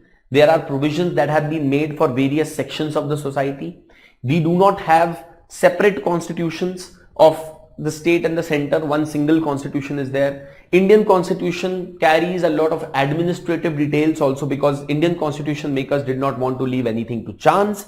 And lastly, Indian constitution was primarily written by lawyers, and therefore as a reason it is a verbosely written constitution as compared to other constitutions of the world. Yes, absolutely correct, Mayank. Mayank is saying that it has clear demarcations of powers and responsibilities so that it can avoid misinterpretation. Yes, that is absolutely correct, right? Abhijit is saying, can we add that the Government of India Act inspired the Indian Constitution, which itself was bulky? You can say that also, Abhijit. There is no difficulty in saying that. So you can say that the Indian Constitution is based on the Government of India Act of 1935, which itself was a very bulky document, which itself was a very bulky act, and therefore it added to the bulk and the length of Indian Constitution. Correct. Absolutely correct. There is nothing wrong with that. Okay. So Indian Constitution is a modern constitution. Indian Constitution is a borrowed constitution, and Indian Constitution is one of the lengthiest constitutions of the world. Here, let me take you to one of the other concepts also. What we need to understand is, देखिए मैंने आपको क्या बोला, that originally in Indian Constitution there were 395 articles. Now, of course, more articles have been added by amendments of the Indian Constitution. What we need to understand here is that these articles are grouped into parts, or these articles are divided into parts. Now, what is the meaning of grouping into parts? Basically, what has been done is, just like how chapters, the entire book is divided into chapters or into topics. Similarly, Indian Constitution has also been grouped or divided into parts. For example, part 1 of India's Constitution is from Article 1 to 4. So Article 1 to 4 are included in part 1. Then when you look at part 2 of India's Constitution is from Article 5 to Article 11. Then part 3 of India's Constitution is from Article 12 to Article 35.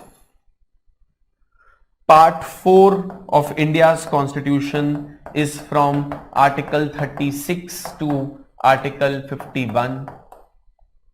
Part 5 of India's Constitution is including Article 52 to Article 151. So जो कुछ बड़े बड़े parts हैं, जैसे कि part 5 है, उसको further सब डिवाइड कर दिया गया है into chapter. See I am trying to explain to you the structure of Indian constitution. Indian constitution is including various provisions which are called as articles. Originally there were 395 articles which were divided into 22 parts. How are the parts organized? Basically this way, right? Part 1 relates to union and its territory, part 2 to citizenship, part 3 to fundamental rights, part 4 to DPSPs. ये हम सब पढ़ेंगे, बार बार धीरे धीरे पढ़ेंगे. Don't worry about it, याद करने की कोई जरूरत नहीं है. There is no need to rote learn any of this. There is no need to cram all of this. ये सब हमारे दिमाग में बैठ जाएगा जब हम इसको मल्टीपल टाइम्स डिस्कस करेंगे. Article 52 to article 51 is part 5, but because part 5 is so big and so huge, it has been further subdivided into chapters. So there is chapter 1, then there is chapter 2, then there is chapter 3 and so on and so forth. For example, Chapter 1 is Article 52 to Article 78. Chapter 3 is Article 79 to Article 122. Chapter 2. Chapter 3 is Article 123. Right? Then Chapter 4 is Article 124 to Article 147 and so on and so forth. So basically, Indian Constitution has been divided into parts, and in some parts have been further subdivided into chapters. Some parts are not subdivided into chapters because जैसे part 1 है, article 1 to 4, ये 4 ही articles है, तो what is the need of dividing it into chapters? But some parts have been further subdivided into chapters also. Anyway, when we will continue our discussions going ahead, we will understand more about the structure of the Indian Constitution, and this would become clear to you even more further as we proceed ahead, right? So the first thing that we need to understand as far as India's constitution is concerned is that India's constitution is a modern and sir, it is a borrowed constitution. ये clear हो गया सबको, right? Any doubts that are there? Any questions that are there? Please feel free to ask. यहां तक कोई सवाल है? Any questions which are there? Please send it to the class coordinators and we can take them up right now. Or else we go into a break, and then once we resume the break, we will talk about other features of India's constitution, right? So the first thing that we have understood is that India's constitution is a borrowed constitution, and it is a modern constitution, and also one of the lengthiest constitutions of the world. Any questions, any doubts that you have related to what we have discussed till here? यहां तक जो discuss किया बहुत simple चीज है. देखिए अभी भी मैंने आपको कल बोला था, first 3-4 classes, it will be very slow paced. We will be just trying to understand basics. Once we have understood some basics, then we will go into actual provisions of India's constitution. तो next class से या 4th class से आप देखेंगे कि हम actual provisions discuss करना start करेंगे. Initially we deliberately take it slow so that you people can get comfortable, so that you people can get used to the subject. Yes? Any questions which are there? Bhargavi, any questions?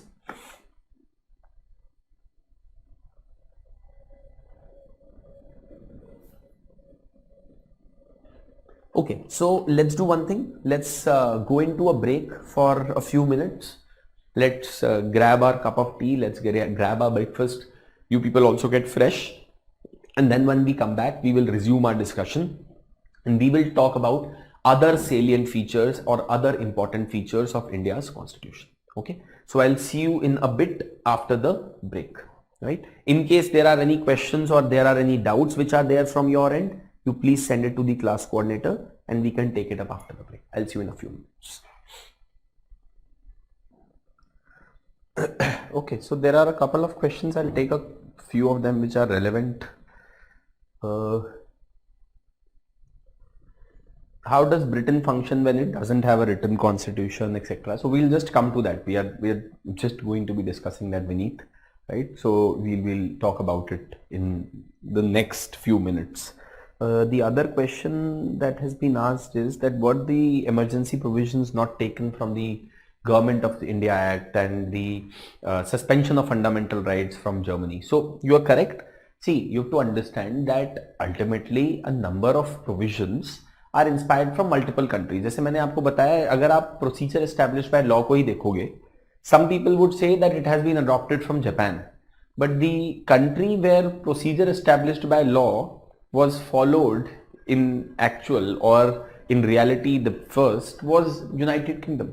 तो United Kingdom को भी बोल सकते हैं. Similarly, for emergency provisions, to a large extent emergency provisions were drawn from the Government of India Act, but they were also equally inspired from the Constitution of Weimar Republic of Germany, which included even the suspension of fundamental rights, right? So there is no hard and fast rule to say that, you know, this particular provision has been picked from here or has it been picked from here.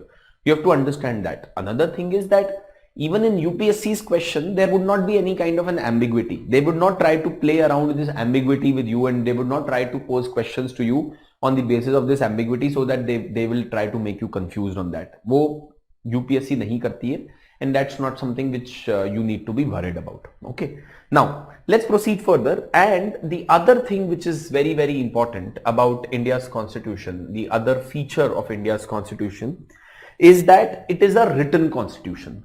Now the question is that shouldn't all the constitutions be written? Because didn't we say that constitution is nothing but a rule book of the country? Shouldn't rules be written? Or when we say that Britain has an unwritten constitution, does it mean that it has an oral constitution? Does it mean that people think that, okay, this is the provision of the constitution and let us assume and have a discussion on that? Or does it operate in some other manner? So let us talk about what exactly is a written constitution, what is an unwritten constitution. And when we talk about India's constitution, it is a written constitution. So what are the features which we are supposed to be knowing there? So see, first and foremost, United States of America was the first country in the world to have a written constitution. Okay, the first country in the world that reduced its constitution into a writing is United States of America. Now, United Kingdom on the other hand, or Britain on the other hand, has an unwritten constitution. It has an unwritten constitution.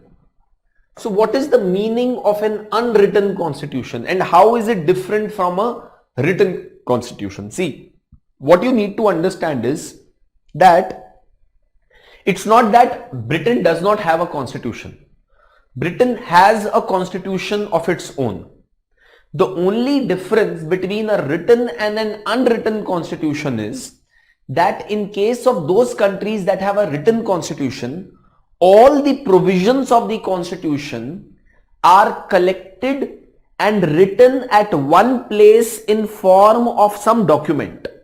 So in case of written constitutions such as United States of America, all the provisions of the Constitution of United States of America, all the provisions of the Constitution of United States of America are collated and written at one place.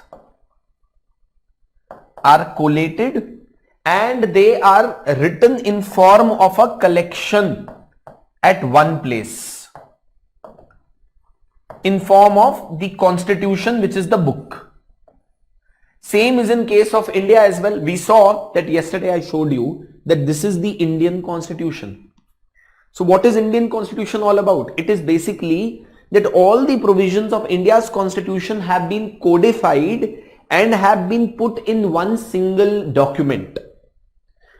Now then, what is an unwritten constitution? Unwritten constitution is where the provisions of constitution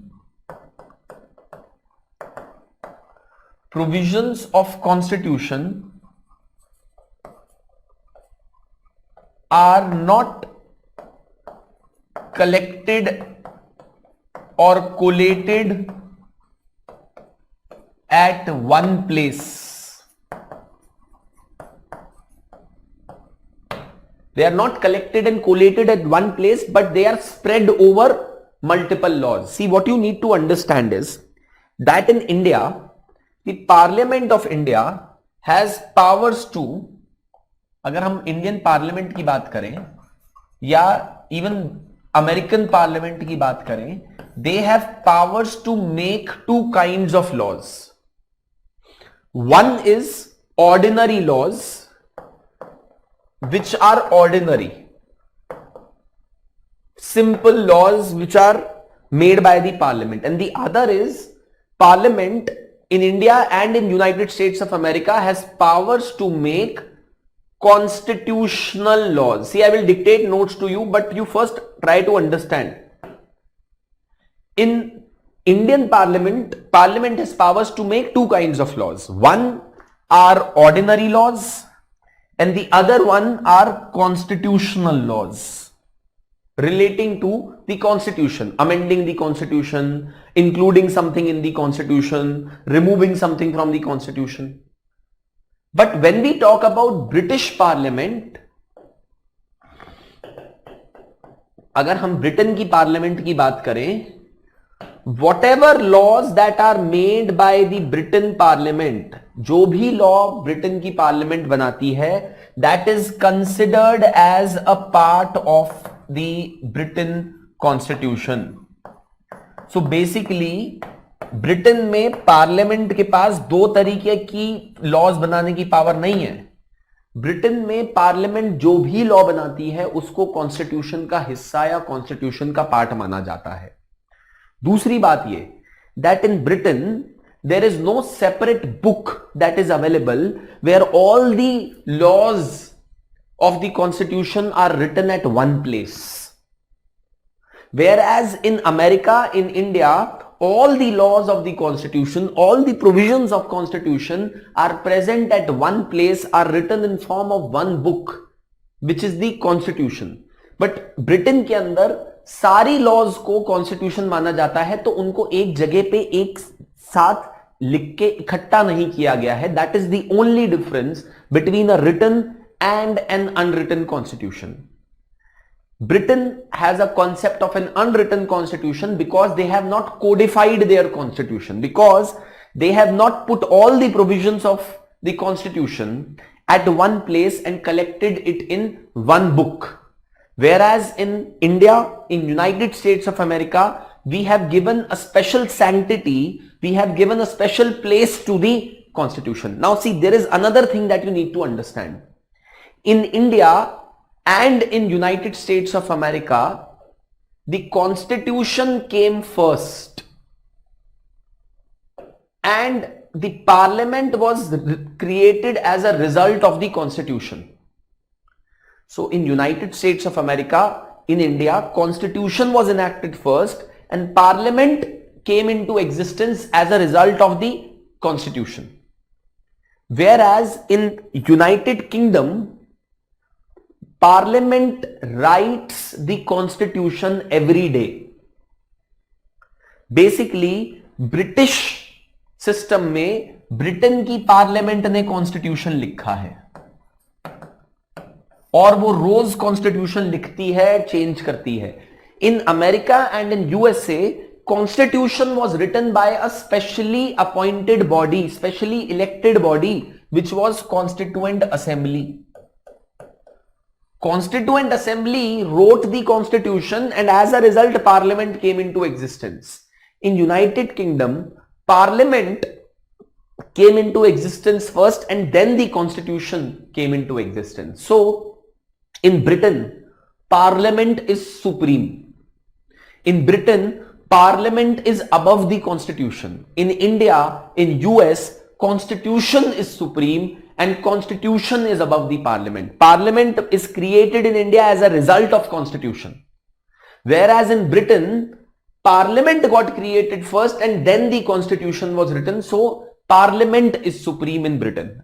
Do you understand what I am trying to say here? I'll give you notes, but you first understand what is the difference between a written constitution and an unwritten constitution. A country that is having a written constitution has collected all the provisions of the constitution at one place and written it in form of a book.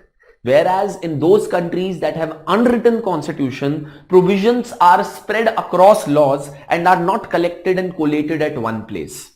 In unwritten constitution, first the parliament comes into existence and then it writes the constitution every day. Whereas in India, in US, where we have written constitution, first the constitution comes into existence, that is written by a special body, which is the Constituent Assembly, and then as a result, the parliament is created. So this is the difference between a written and an unwritten constitution. I hope that you will now be able to explain to anyone. अगर आपसे कोई पूछे कि बताओ unwritten constitution का मतलब क्या होता है, तो आप बोलोगे यार unwritten constitution का मतलब ये नहीं होता कि वो oral होता है. Unwritten constitution का मतलब ये है, the meaning of unwritten constitution is that it is simply that all the laws and the provisions of the constitution are not at one place. They are not collected in form of one book. Rather, the parliament got created first and then it keeps making laws. All those laws are considered as a part of the constitution in Britain. That's why in Britain, the concept of parliamentary sovereignty is there. What is the meaning of the term sovereignty? Meaning of the term sovereignty is that you are not under control of anyone, right? You are not subject to anyone else's control and authority. In Britain, parliament is supreme, or we witness the concept of parliamentary sovereignty in Britain. In India, it is the constitution that is supreme, right? So that is the difference that we need to understand between the Indian and the American system, right? So that is what the Indian and the British system. So you please write down, you take down a few notes and then we will proceed further. Okay, please write down on the aspect of written and the unwritten constitution once.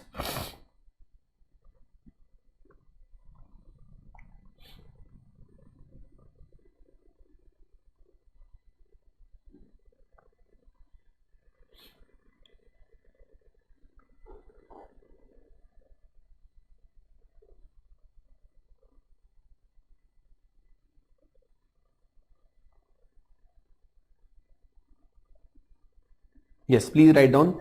Indian Constitution is a written constitution.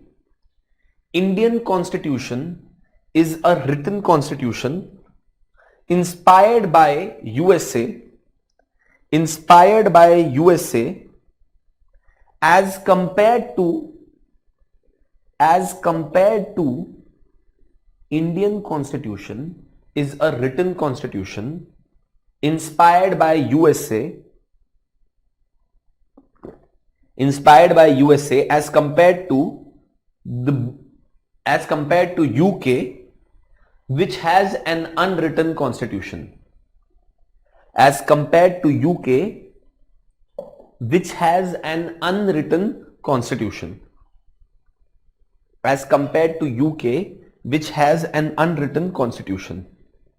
Full stop. A written constitution is one. Please write down. A written constitution is one.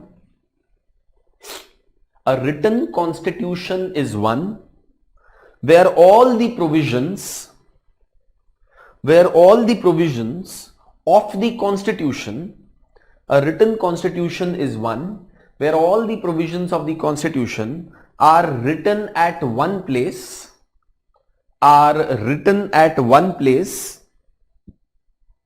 and codified in form of a book, are written at one place and codified in form of a book, are written at one place and codified in form of a book, are written at one place and codified in form of a book. On the other hand, UK has an unwritten constitution. On the other hand, UK has an unwritten constitution, which means that on the other hand, UK has an unwritten constitution, which means that there is no separately available, collection of laws, which means that there is no separately available collection of laws like USA and India,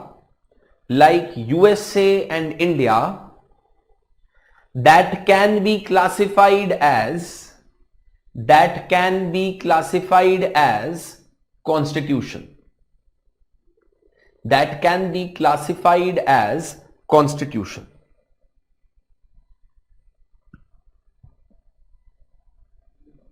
Full stop. In UK, whatever laws are enacted by the parliament, whatever laws are enacted by the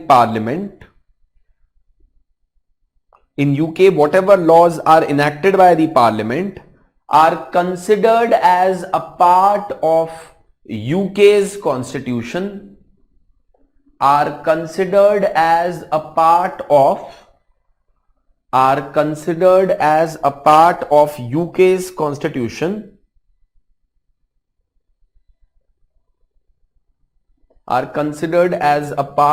UK's constitution, and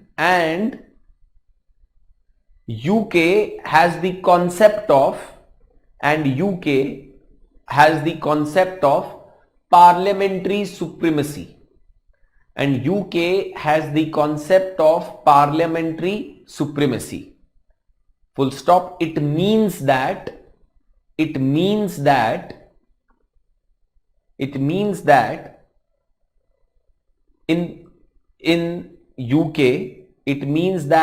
UK the parliament came into existence first. And the constitution was subsequently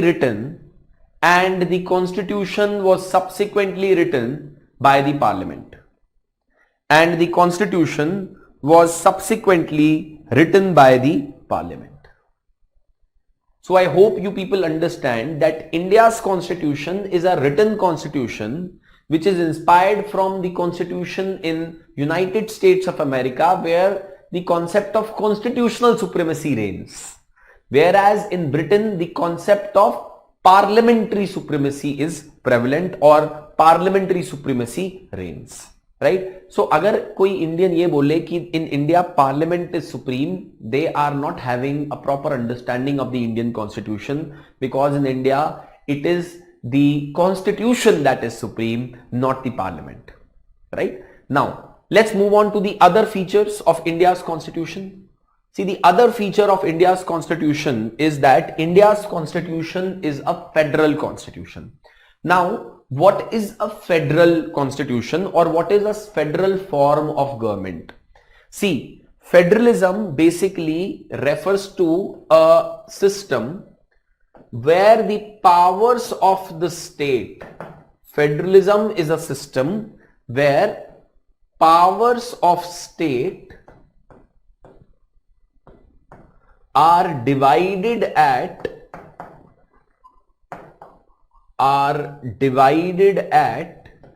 two levels.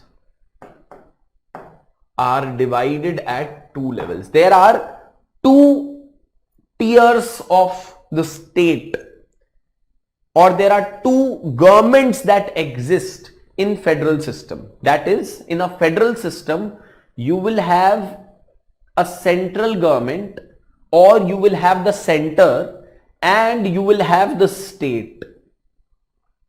In a federal setup, जो state की powers होती हैं उसको आप दो levels पे divide कर देते हो. आप एक center level पे state बनाते हो, और आप एक state level पे या regional level के ऊपर state की creation करते हो. For example, in India, we have at central level Government of India and the Parliament of India.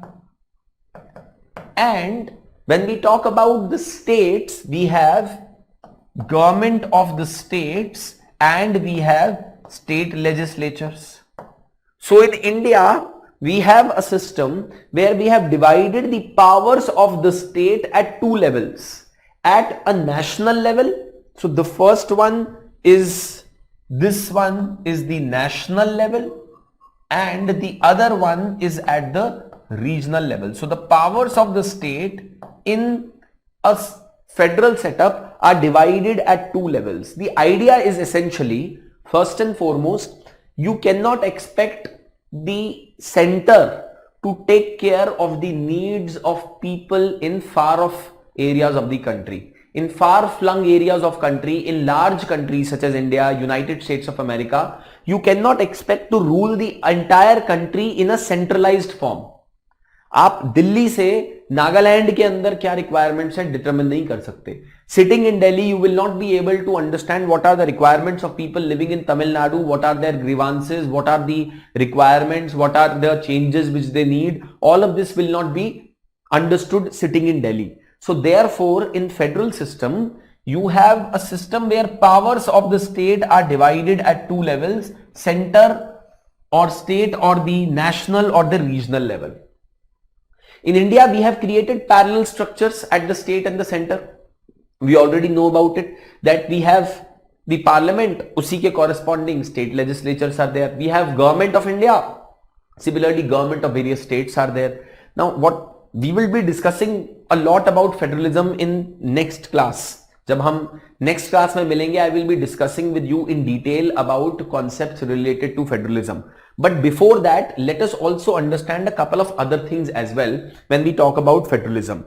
First and foremost, what we need to keep in mind is that where have we been inspired from when it comes to India's federalism? Actually, India's federalism to a large extent is inspired and resembles Canadian system of federalism. But if I were to tell you which country in the world has the best example of a federal constitution, which country in the world has the best example of a federal system, that would be United States of America. United States of America is an example of a perfect federation. Okay, it is how a federation should look like. It is how a federation should look like. But we will have more discussion on this. Why did India adopt federalism? What are the differences between Indian federalism and American federalism? Why some people say that India is not actually a federal setup but a quasi-federal setup. कुछ लोग ये बोलते हैं कि India के अंदर federalism नहीं है, बट इंडिया में क्वाजी फेडरलिज्म है, मतलब कि हाफ फेडरल सिस्टम है. See, basically federal system is more suitable for those countries which are large in size, which are very diverse, and where there is a requirement to look at the needs and the aspirations of the people at a local level as well, right? But in smaller countries, in small sized countries, you have unitary system. So UK has a unitary system where there is only one legislature and where there is only one government that is supposed to rule the entire nation. In India, we do not have that system. Why did we adopt federal system? What are the advantages of federalism? What are some of the reasons because of which India is called as quasi-federal? We will discuss in the next class when we will discuss the topic of federalism separately. But for now, just understand that India's constitution is a federal constitution where the powers of the state have been divided at two levels. So you please write down quickly. India has adopted a federal form of constitution. India has adopted a federal form of constitution where powers of the state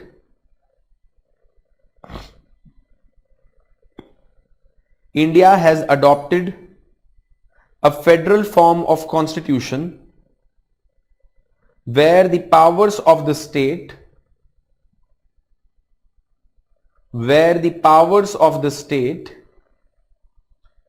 are divided at two levels, where the powers of the state are divided at two levels,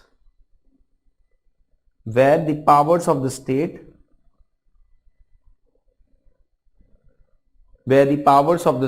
are divided at two levels.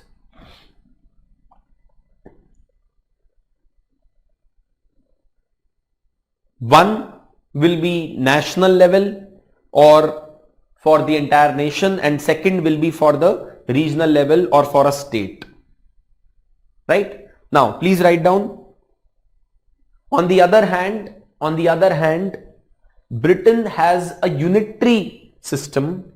On the other hand, Britain has a unitary system. On the other hand, Britain has a unitary system where all the powers are concentrated,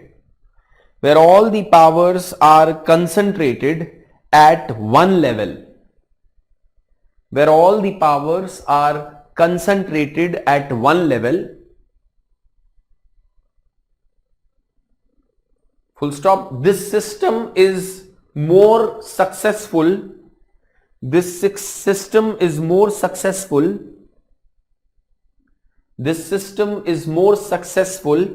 in countries with smaller size. This system is more successful in countries with smaller size. How Indian system is a quasi-federal system, how it has a unitary bias, why it has a unitary bias, why did we adopt federalism, all these things we will discuss when we will discuss the topic of federalism in the next class. But for now, this is enough that we need to understand basic features. Indian constitution is a federal constitution. See, you have to understand one more thing. अब India में after the creation of Panchayati Raj institutions and urban local bodies by the 73rd and 74th Constitutional Amendment Act, we have in fact created third tier of governance also. So now, in fact, India is said to be a country which has multi-level federalism. तो अब एक नया concept जो कुछ पिछले decades में emerge हुआ है, that is multi-level federalism, जहां पे powers of the state are not just divided at two levels, but there is even one more layer that is created, which is the third layer. Okay, so now federalism means a system where powers of the state are divided at two or more levels, because multi level federalism का भी concept आ गया India में. अब ना केवल centre और state है, but centre और स्टेट के नीचे पंचायती राज इंस्टीट्यूशंस और अर्बन लोकल बॉडीज भी हैं. So therefore India is now a multi level federalism or a multi-level federation.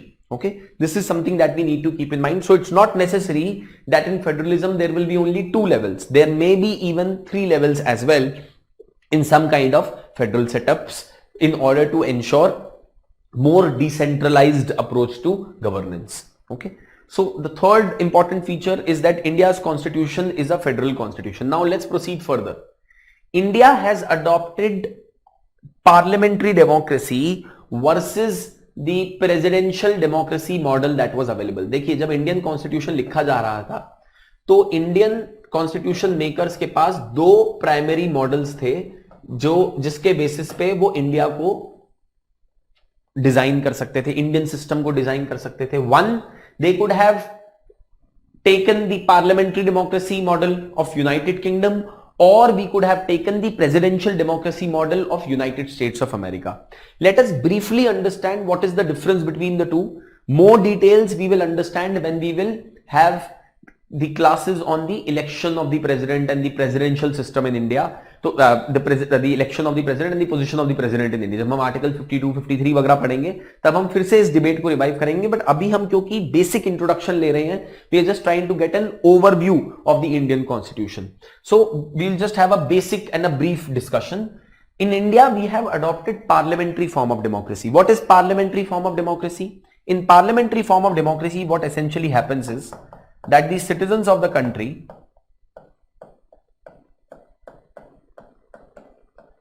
if this is the population or the citizens of the country, they will elect some people as their representatives in the parliament or in the legislature, right? This is the parliament of India, let's say, right? So people of the country elect the parliament, and then whoever has majority in the parliament or whoever has more than 50% of the support in the parliament forms the government. So basically what happens in the Indian system is something like this. Let me show you. Indian system is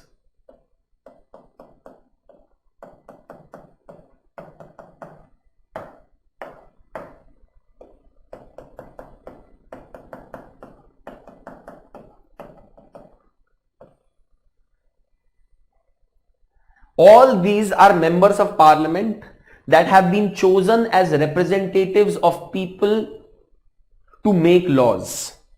Now, some of these may be in majority or some of these may be belonging to one single group or one political party. Let's say these in white belong to the BJP and these in yellow belong to the Indian National Congress. Right?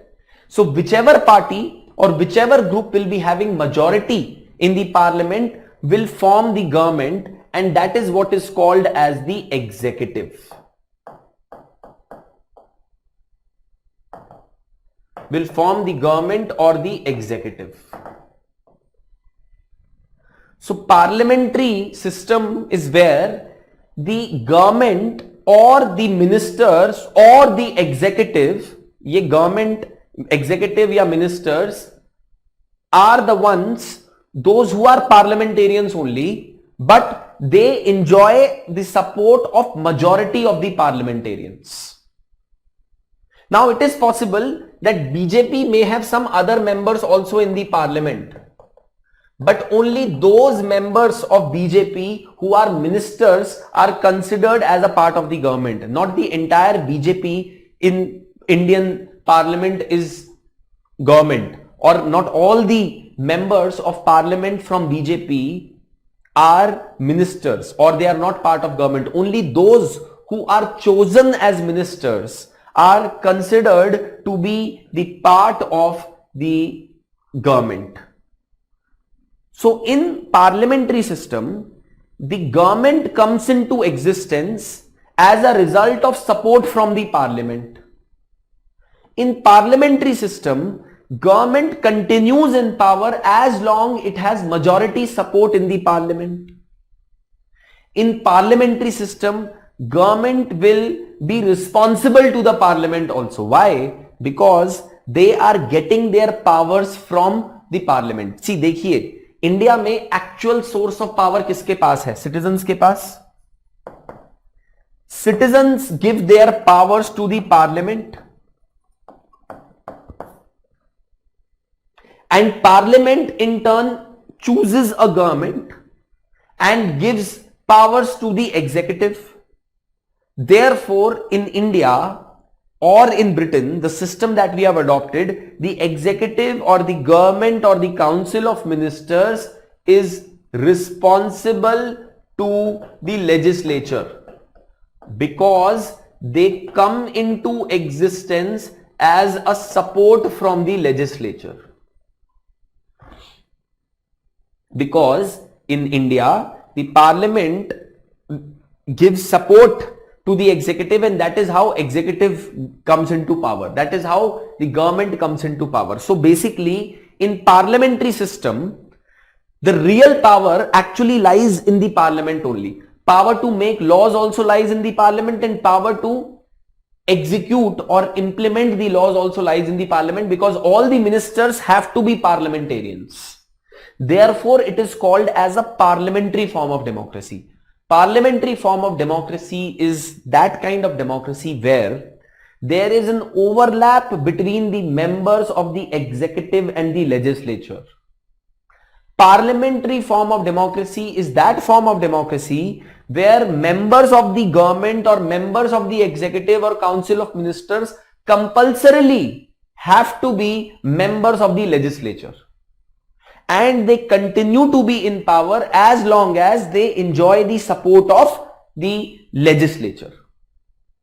Presidential democracy, on the other hand, is a very different system where there is a strict separation between the executive and the legislature, and legislature and executive have no common members.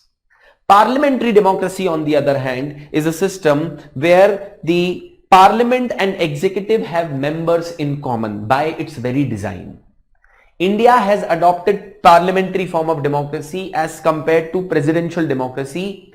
Why? We will discuss it later. But what is more important to understand is right now that India has adopted a parliamentary democracy. Is that clear to everyone? So you please write down some notes, and then if you have any questions you can ask. So you please write down. India has adopted the parliamentary form of democracy. India has adopted a parliamentary form of democracy.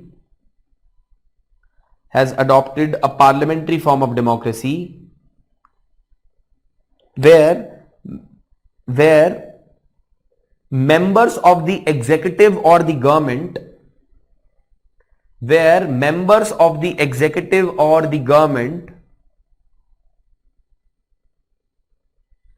where members of the executive or the government members of the executive or the government are compulsorily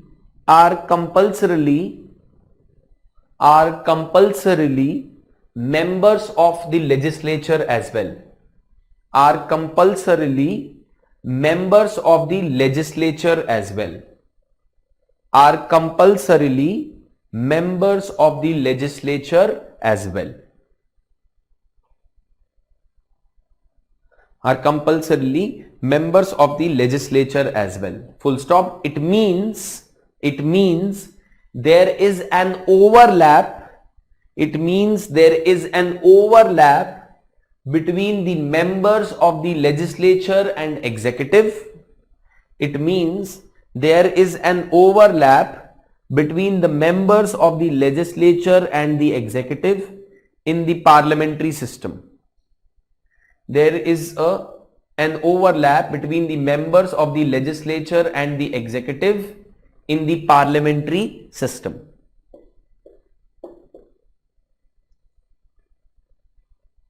In the parliamentary system. Full stop. This is in contrast to the presidential system. This is in contrast to the presidential system. This is in contrast to the presidential system where the legislature and the executive are completely separate from each other. Where the legislature and the executive are completely separate from each other. Are completely separate from each other. Full stop. In presidential democracies, the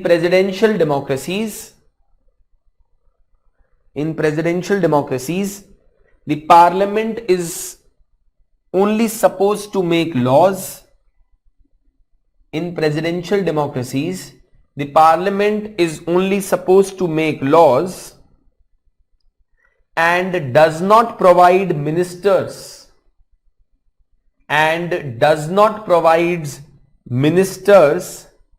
as a part of the executive.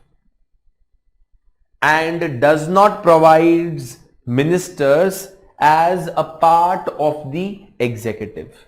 So basically what we need to understand is that in presidential democracies what happens, let's have a look at it once and let's try to understand it once. Okay. Of course, we will be having more discussion on this particular topic later, but for now, let us understand what is the meaning of the term presidential democracies or what is the system that exists in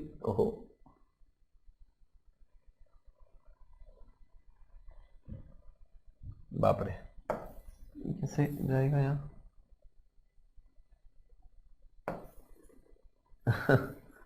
okay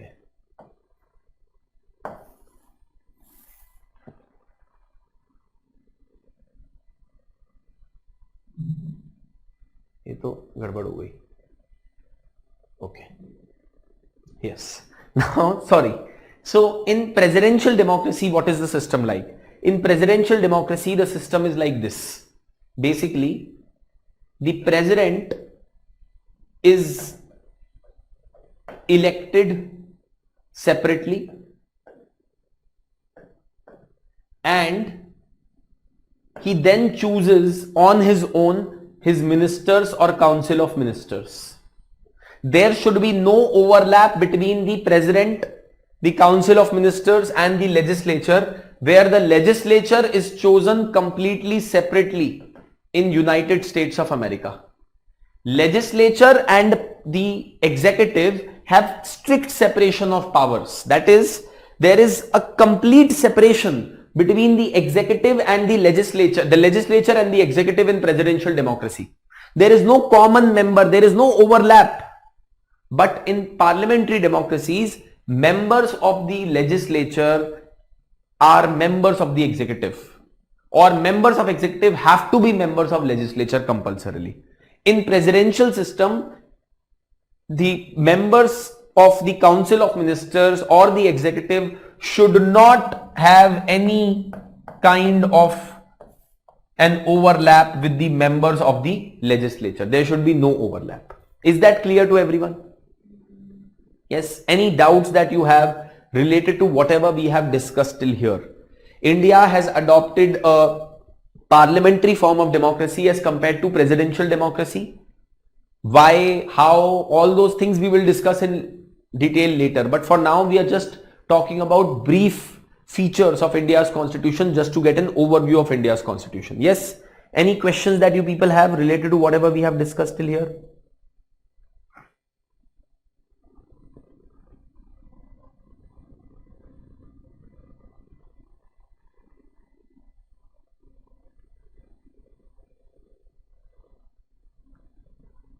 Yes? Any questions, Bhargavi? Related to whatever we have discussed till here. India के अंदर हमने presidential form of democracy adopt किया है, parliamentary form of democracy adopt किया. क्यों किया हम discuss करेंगे. See of course one of the reasons was that we were well versed with the British system. तो इंडिया के अंदर ब्रिटिश सिस्टम ही अडॉप्ट करना इजी था, राइट. बट हमने इंडिया के अंदर प्रेसिडेंशियल सिस्टम क्यों नहीं अडॉप्ट किया, इसके और भी रीजंस हैं which we will discuss.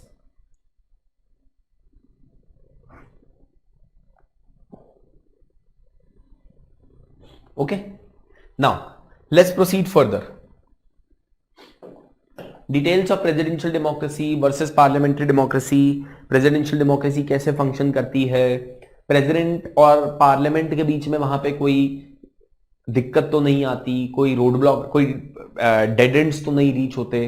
We will understand all of those things when we will discuss the President of India's office. Okay. Now, the next thing, of course, when we talk about India's constitution is that India's constitution creates a system of responsible government. Now, this concept of responsible government in India has come from, again, Britain. Now, the question then is that is there something called as irresponsible government also? The meaning of responsible government is not what you may think is responsible or irresponsible. See, the meaning of the term responsible government is that in India or in Britain, the executive or the government is responsible or accountable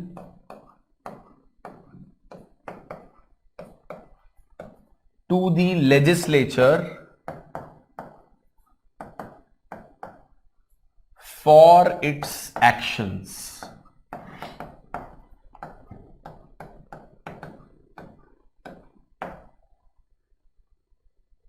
Because the executive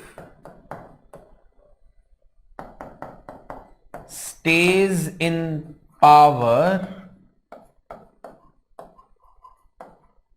due to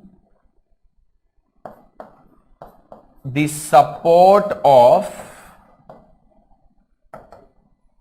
the legislature.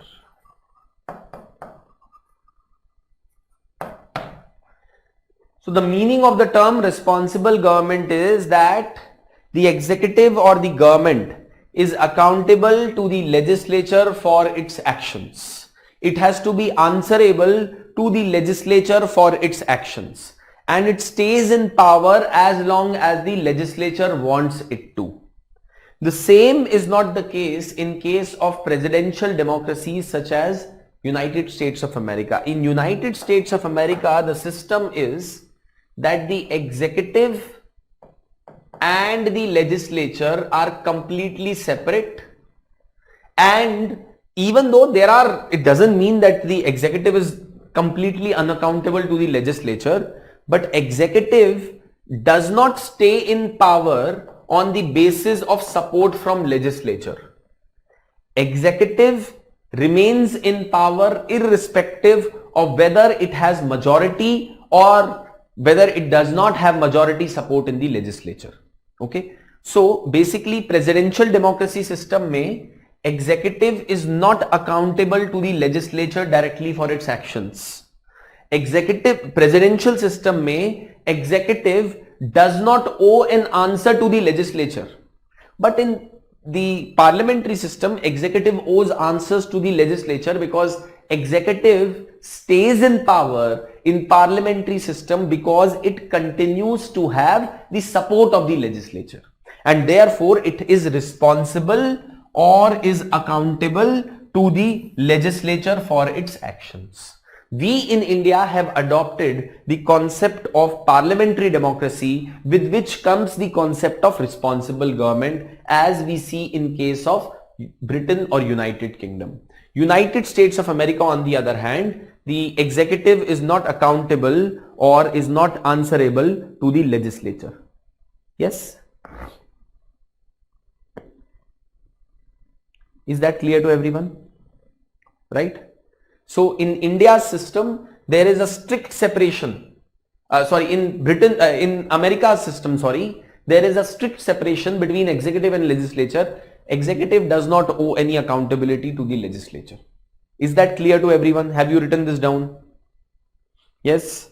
India's system of responsible government as compared to the the American system of presidential democracy, where you do not require majority in the legislature to stay in power.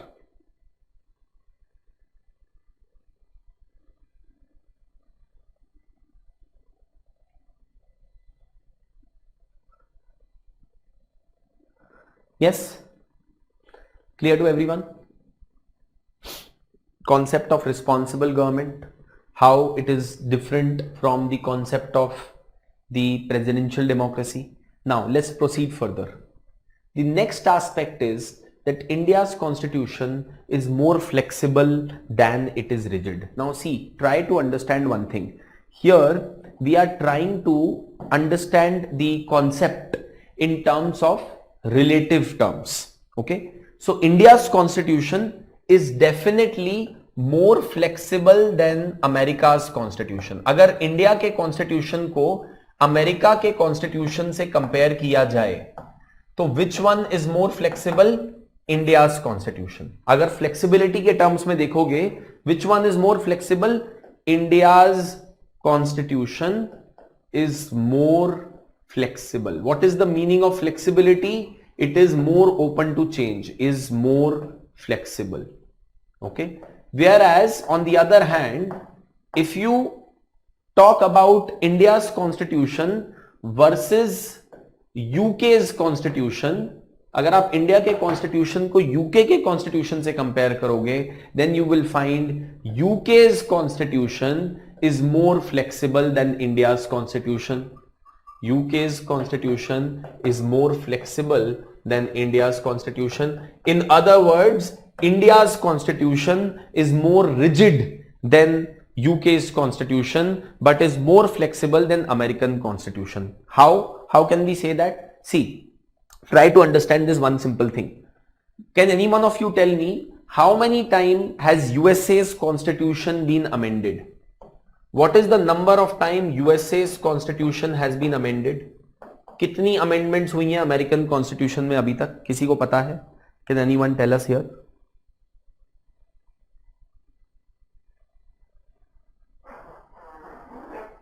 Yes. How many amendments have happened to the American Constitution till now? Can anyone tell me?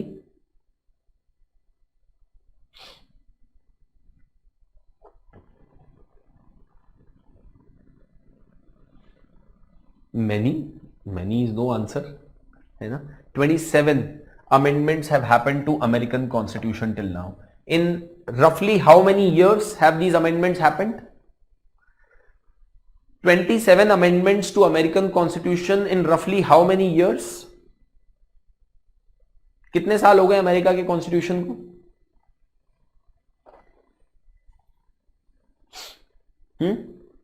How many years have passed since American Constitution was enacted? In more than 230 years, America's constitution has been amended only 27 times. Right? Compare it to India's constitution, which has been amended 105 times in 72 years. अब जब आप इस statistic को इस statistic से compare करते हो तो क्या पता चलता है? When you compare this statistic to that statistic, what does it tell you? This is the number of amendments made to India's constitution in 72 years. These are the number of amendments that have been made to the American Constitution in 230 years. Yes? What does it tell you? You know, there is something called as the proof is in the pudding. प्रत्यक्ष को प्रमाण की जरूरत नहीं है. Yes? It clearly tells us that India's constitution is much more flexible than American Constitution. It clearly tells us that American Constitution has been amended at a much slower pace as compared to Indian Constitution. What does that tell you? That Indian Constitution, as we say, is more flexible as compared to the American Constitution. One of the reasons for that is because in America, for the Constitution to be amended, you require ratification or you require approval from state legislatures also.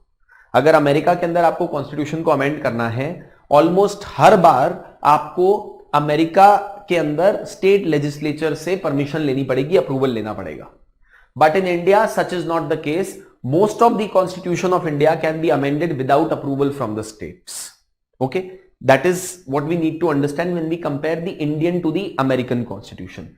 Now, why am I saying that the British Constitution is more flexible than Indian Constitution? Yes, can anyone tell me? Why is British Constitution more flexible than the Indian Constitution? देखो, Britain के अंदर constitution को formally amend करने का कोई तरीका नहीं है. ब्रिटेन के अंदर तो जो लॉ पार्लियामेंट बनाती है वो कॉन्स्टिट्यूशन का पार्ट है. So parliament can repeal a law, can remove a law, can change the law और can add a new law any day. That's why in Britain the constitution is more flexible, because in Britain whatever ordinary law that is made by the parliament is part of constitution. तो जो भी parliament रोज करेगी वो constitution का part माना जाएगा. India में आप देखिए, we pass the GST act, we pass the motor vehicles amendment act recently, right? We passed farm laws. These are all ordinary laws. These are not constitutional laws. Ordinary laws in Indian parliament require a simple majority. That is, you require less number of people to support an ordinary law in the parliament. But for constitutional amendment in India, you require a special majority. What kind of special majority we will discuss in class number 5. But in India, the parliament needs a special majority or more number of people have to support a change in the constitution. But in Britain, you just require a simple ordinary law of the parliament to change the constitution. Therefore, there is no number of amendments to Britain constitution also. आप बता नहीं सकते कि Britain का constitution कितनी बार amend हुआ है. Infinite times amend हुआ है, because they do not have a separate law book.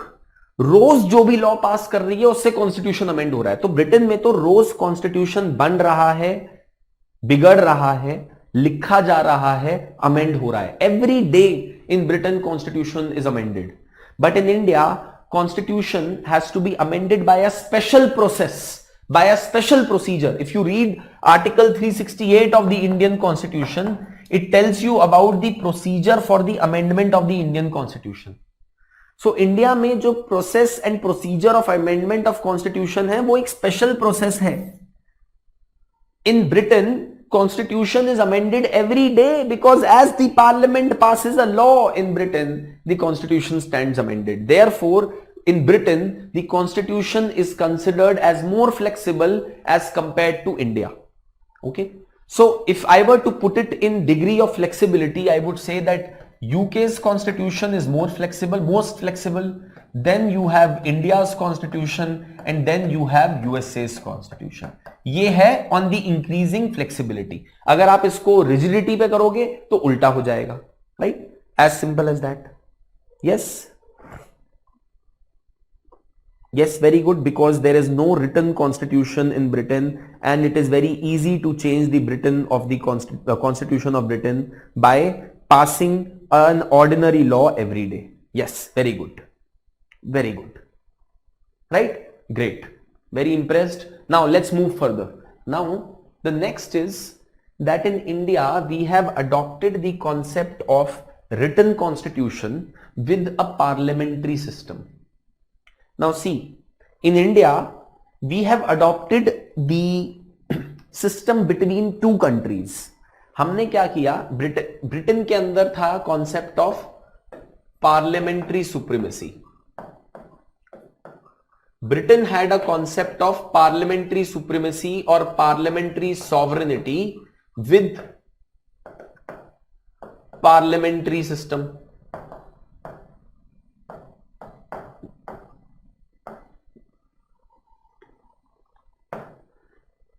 United States of America में system was of constitutional supremacy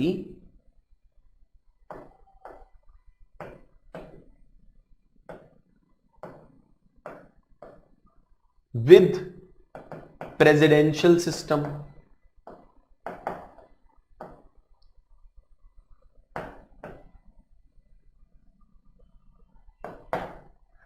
So the system in US was this and the system in UK was this. India adopted both the systems or India adopted part of both the systems or best of both of the worlds. हमने India में क्या adopt किया? In India we created or we adopted a system where we have got the concept of constitutional supremacy and married it with the concept of parliamentary system. India's constitution is also unique because we married two systems. We married United States of America system with United Kingdom system, right? We got the concept of parliamentary system with a constitutional supremacy, which is a very unique model, by the way, because in Britain अगर आपको parliamentary system चाहिए तो parliamentary supremacy मिलेगी, Britain बोलता था. United states बोलता था कि भाई कॉन्स्टिट्यूशनल सुप्रीमेसी चाहिए तो प्रेसिडेंशियल सिस्टम मिलेगा. हमने बोला कि नहीं, हम कॉन्स्टिट्यूशनल सुप्रीमेसी लेंगे और साथ ही साथ पार्लियामेंट्री सिस्टम लेंगे. So we in India have reconciled और we have married the two systems of a written constitution, constitutional supremacy with the concept of parliamentary sovereignty or parliamentary system. You know what is the reason behind this? I'll tell you something. Dr. B.R. Ambedkar was perhaps the only member of Constituent Assembly who had spent a considerable amount of time in both US and in Britain. उन्होंने अपनी पहली PhD कहां करी? London school of economics. Second PhD कहां ली? Columbia University, New York. So he had studied at both the places. Dr. B.R. Ambedkar was such a person जो कि दोनों countries में टाइम स्पेंड किए थे. So he was one person because देखिए maximum Indians knew about the British system, Jawaharlal Nehru, Sardar Vallabhbhai Patel, K M Munshi, H M Kunzru, Amrita, everyone knew about the British system. But American system के साथ Indians का exposure बहुत ही limited था. It was doctor B R Ambedkar who got the American values into India's constitution. अगर आप इतनी सारी चीजें जो अमेरिका के कॉन्स्टिट्यूशन से बोरोड देखेंगे इंडिया के कॉन्स्टिट्यूशन में, that is because of the amount of time that Dr. B.R. Ambedkar had spent in United States of America understanding their system, and he wanted to include the values from American system also into Indian system, and that is why we got best of both of the world. We married both the systems in India. This is something which is very unique. So how can you say that India's constitution is a slavish imitation or a blind copy of the West? हमने तो दोनों systems को लिया और दोनों systems को इस तरीके से रिकंसाइल किया कि दोनों की बेस्ट चीजें निकाल के हमने अपने सिस्टम में इंक्लूड कर ली. तो इसको इनोवेशन नहीं बोलेंगे क्या? Right. So now when you write answer to that question, you should also mention that India has a very innovative system. To say that we have a copied system will be wrong, because we have taken something from America and something from Britain and married both the systems together in case of India. Yes. So you please write down quickly about the reconciliation of written constitution with parliamentary sovereignty in case of India. Yes, please write down. Please take down notes. So you please write down. India's system is an amalgamation. India's system is an amalgamation of the British and American system. India's system is an amalgamation. India's system is an amalgamation of British and American system. Is an amalgamation of British and American system.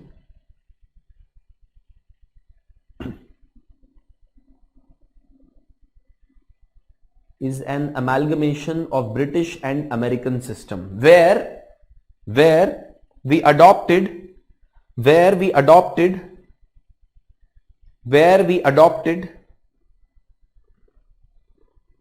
the concept of a written constitution, where we adopted the concept of a written constitution, where we adopted the concept of a written constitution with constitutional supremacy, the concept of written constitution with constitutional supremacy, and married it with the concept of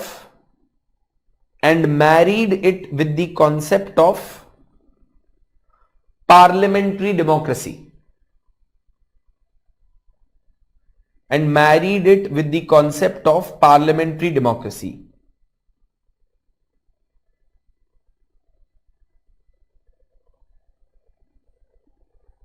Therefore making the Indian system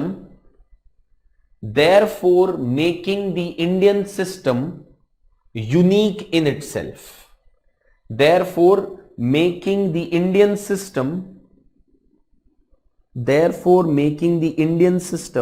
unique in itself.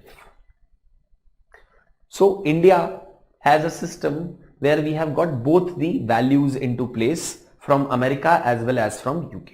Yes. Any questions that you people have? See, we are still left with a few more features to be discussed as far as the essential features or as far as the salient features of India's constitution are concerned. But any questions that you have till here? यहाँ तक कोई सवाल या questions हैं आपके? Any difficulties, any doubts that you are facing till here? तो please पूछिएगा.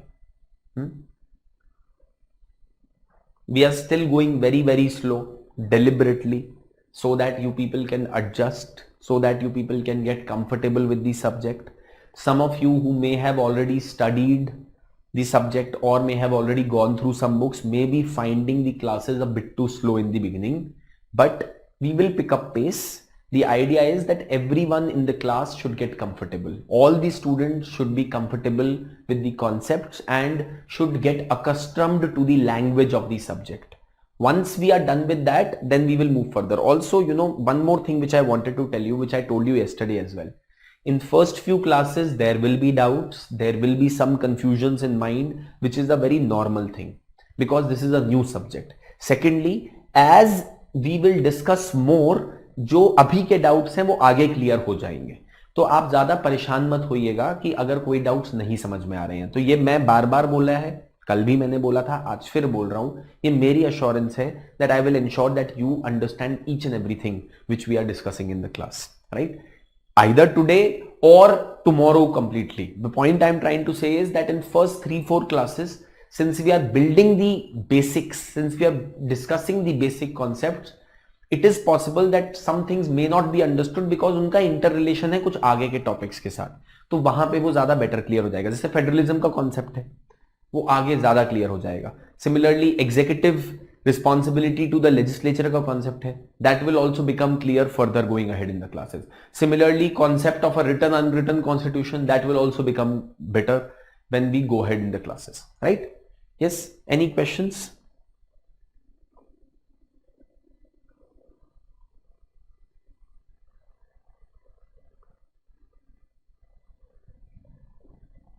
Yes, right?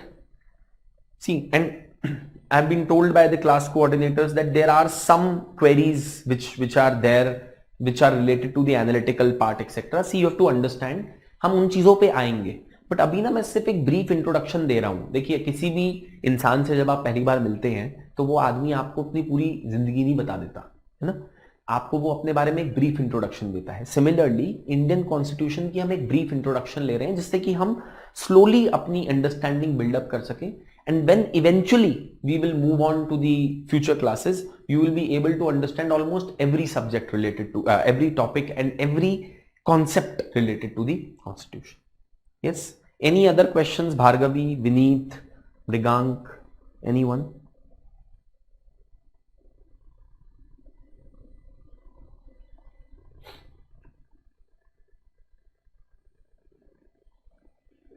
Any other questions?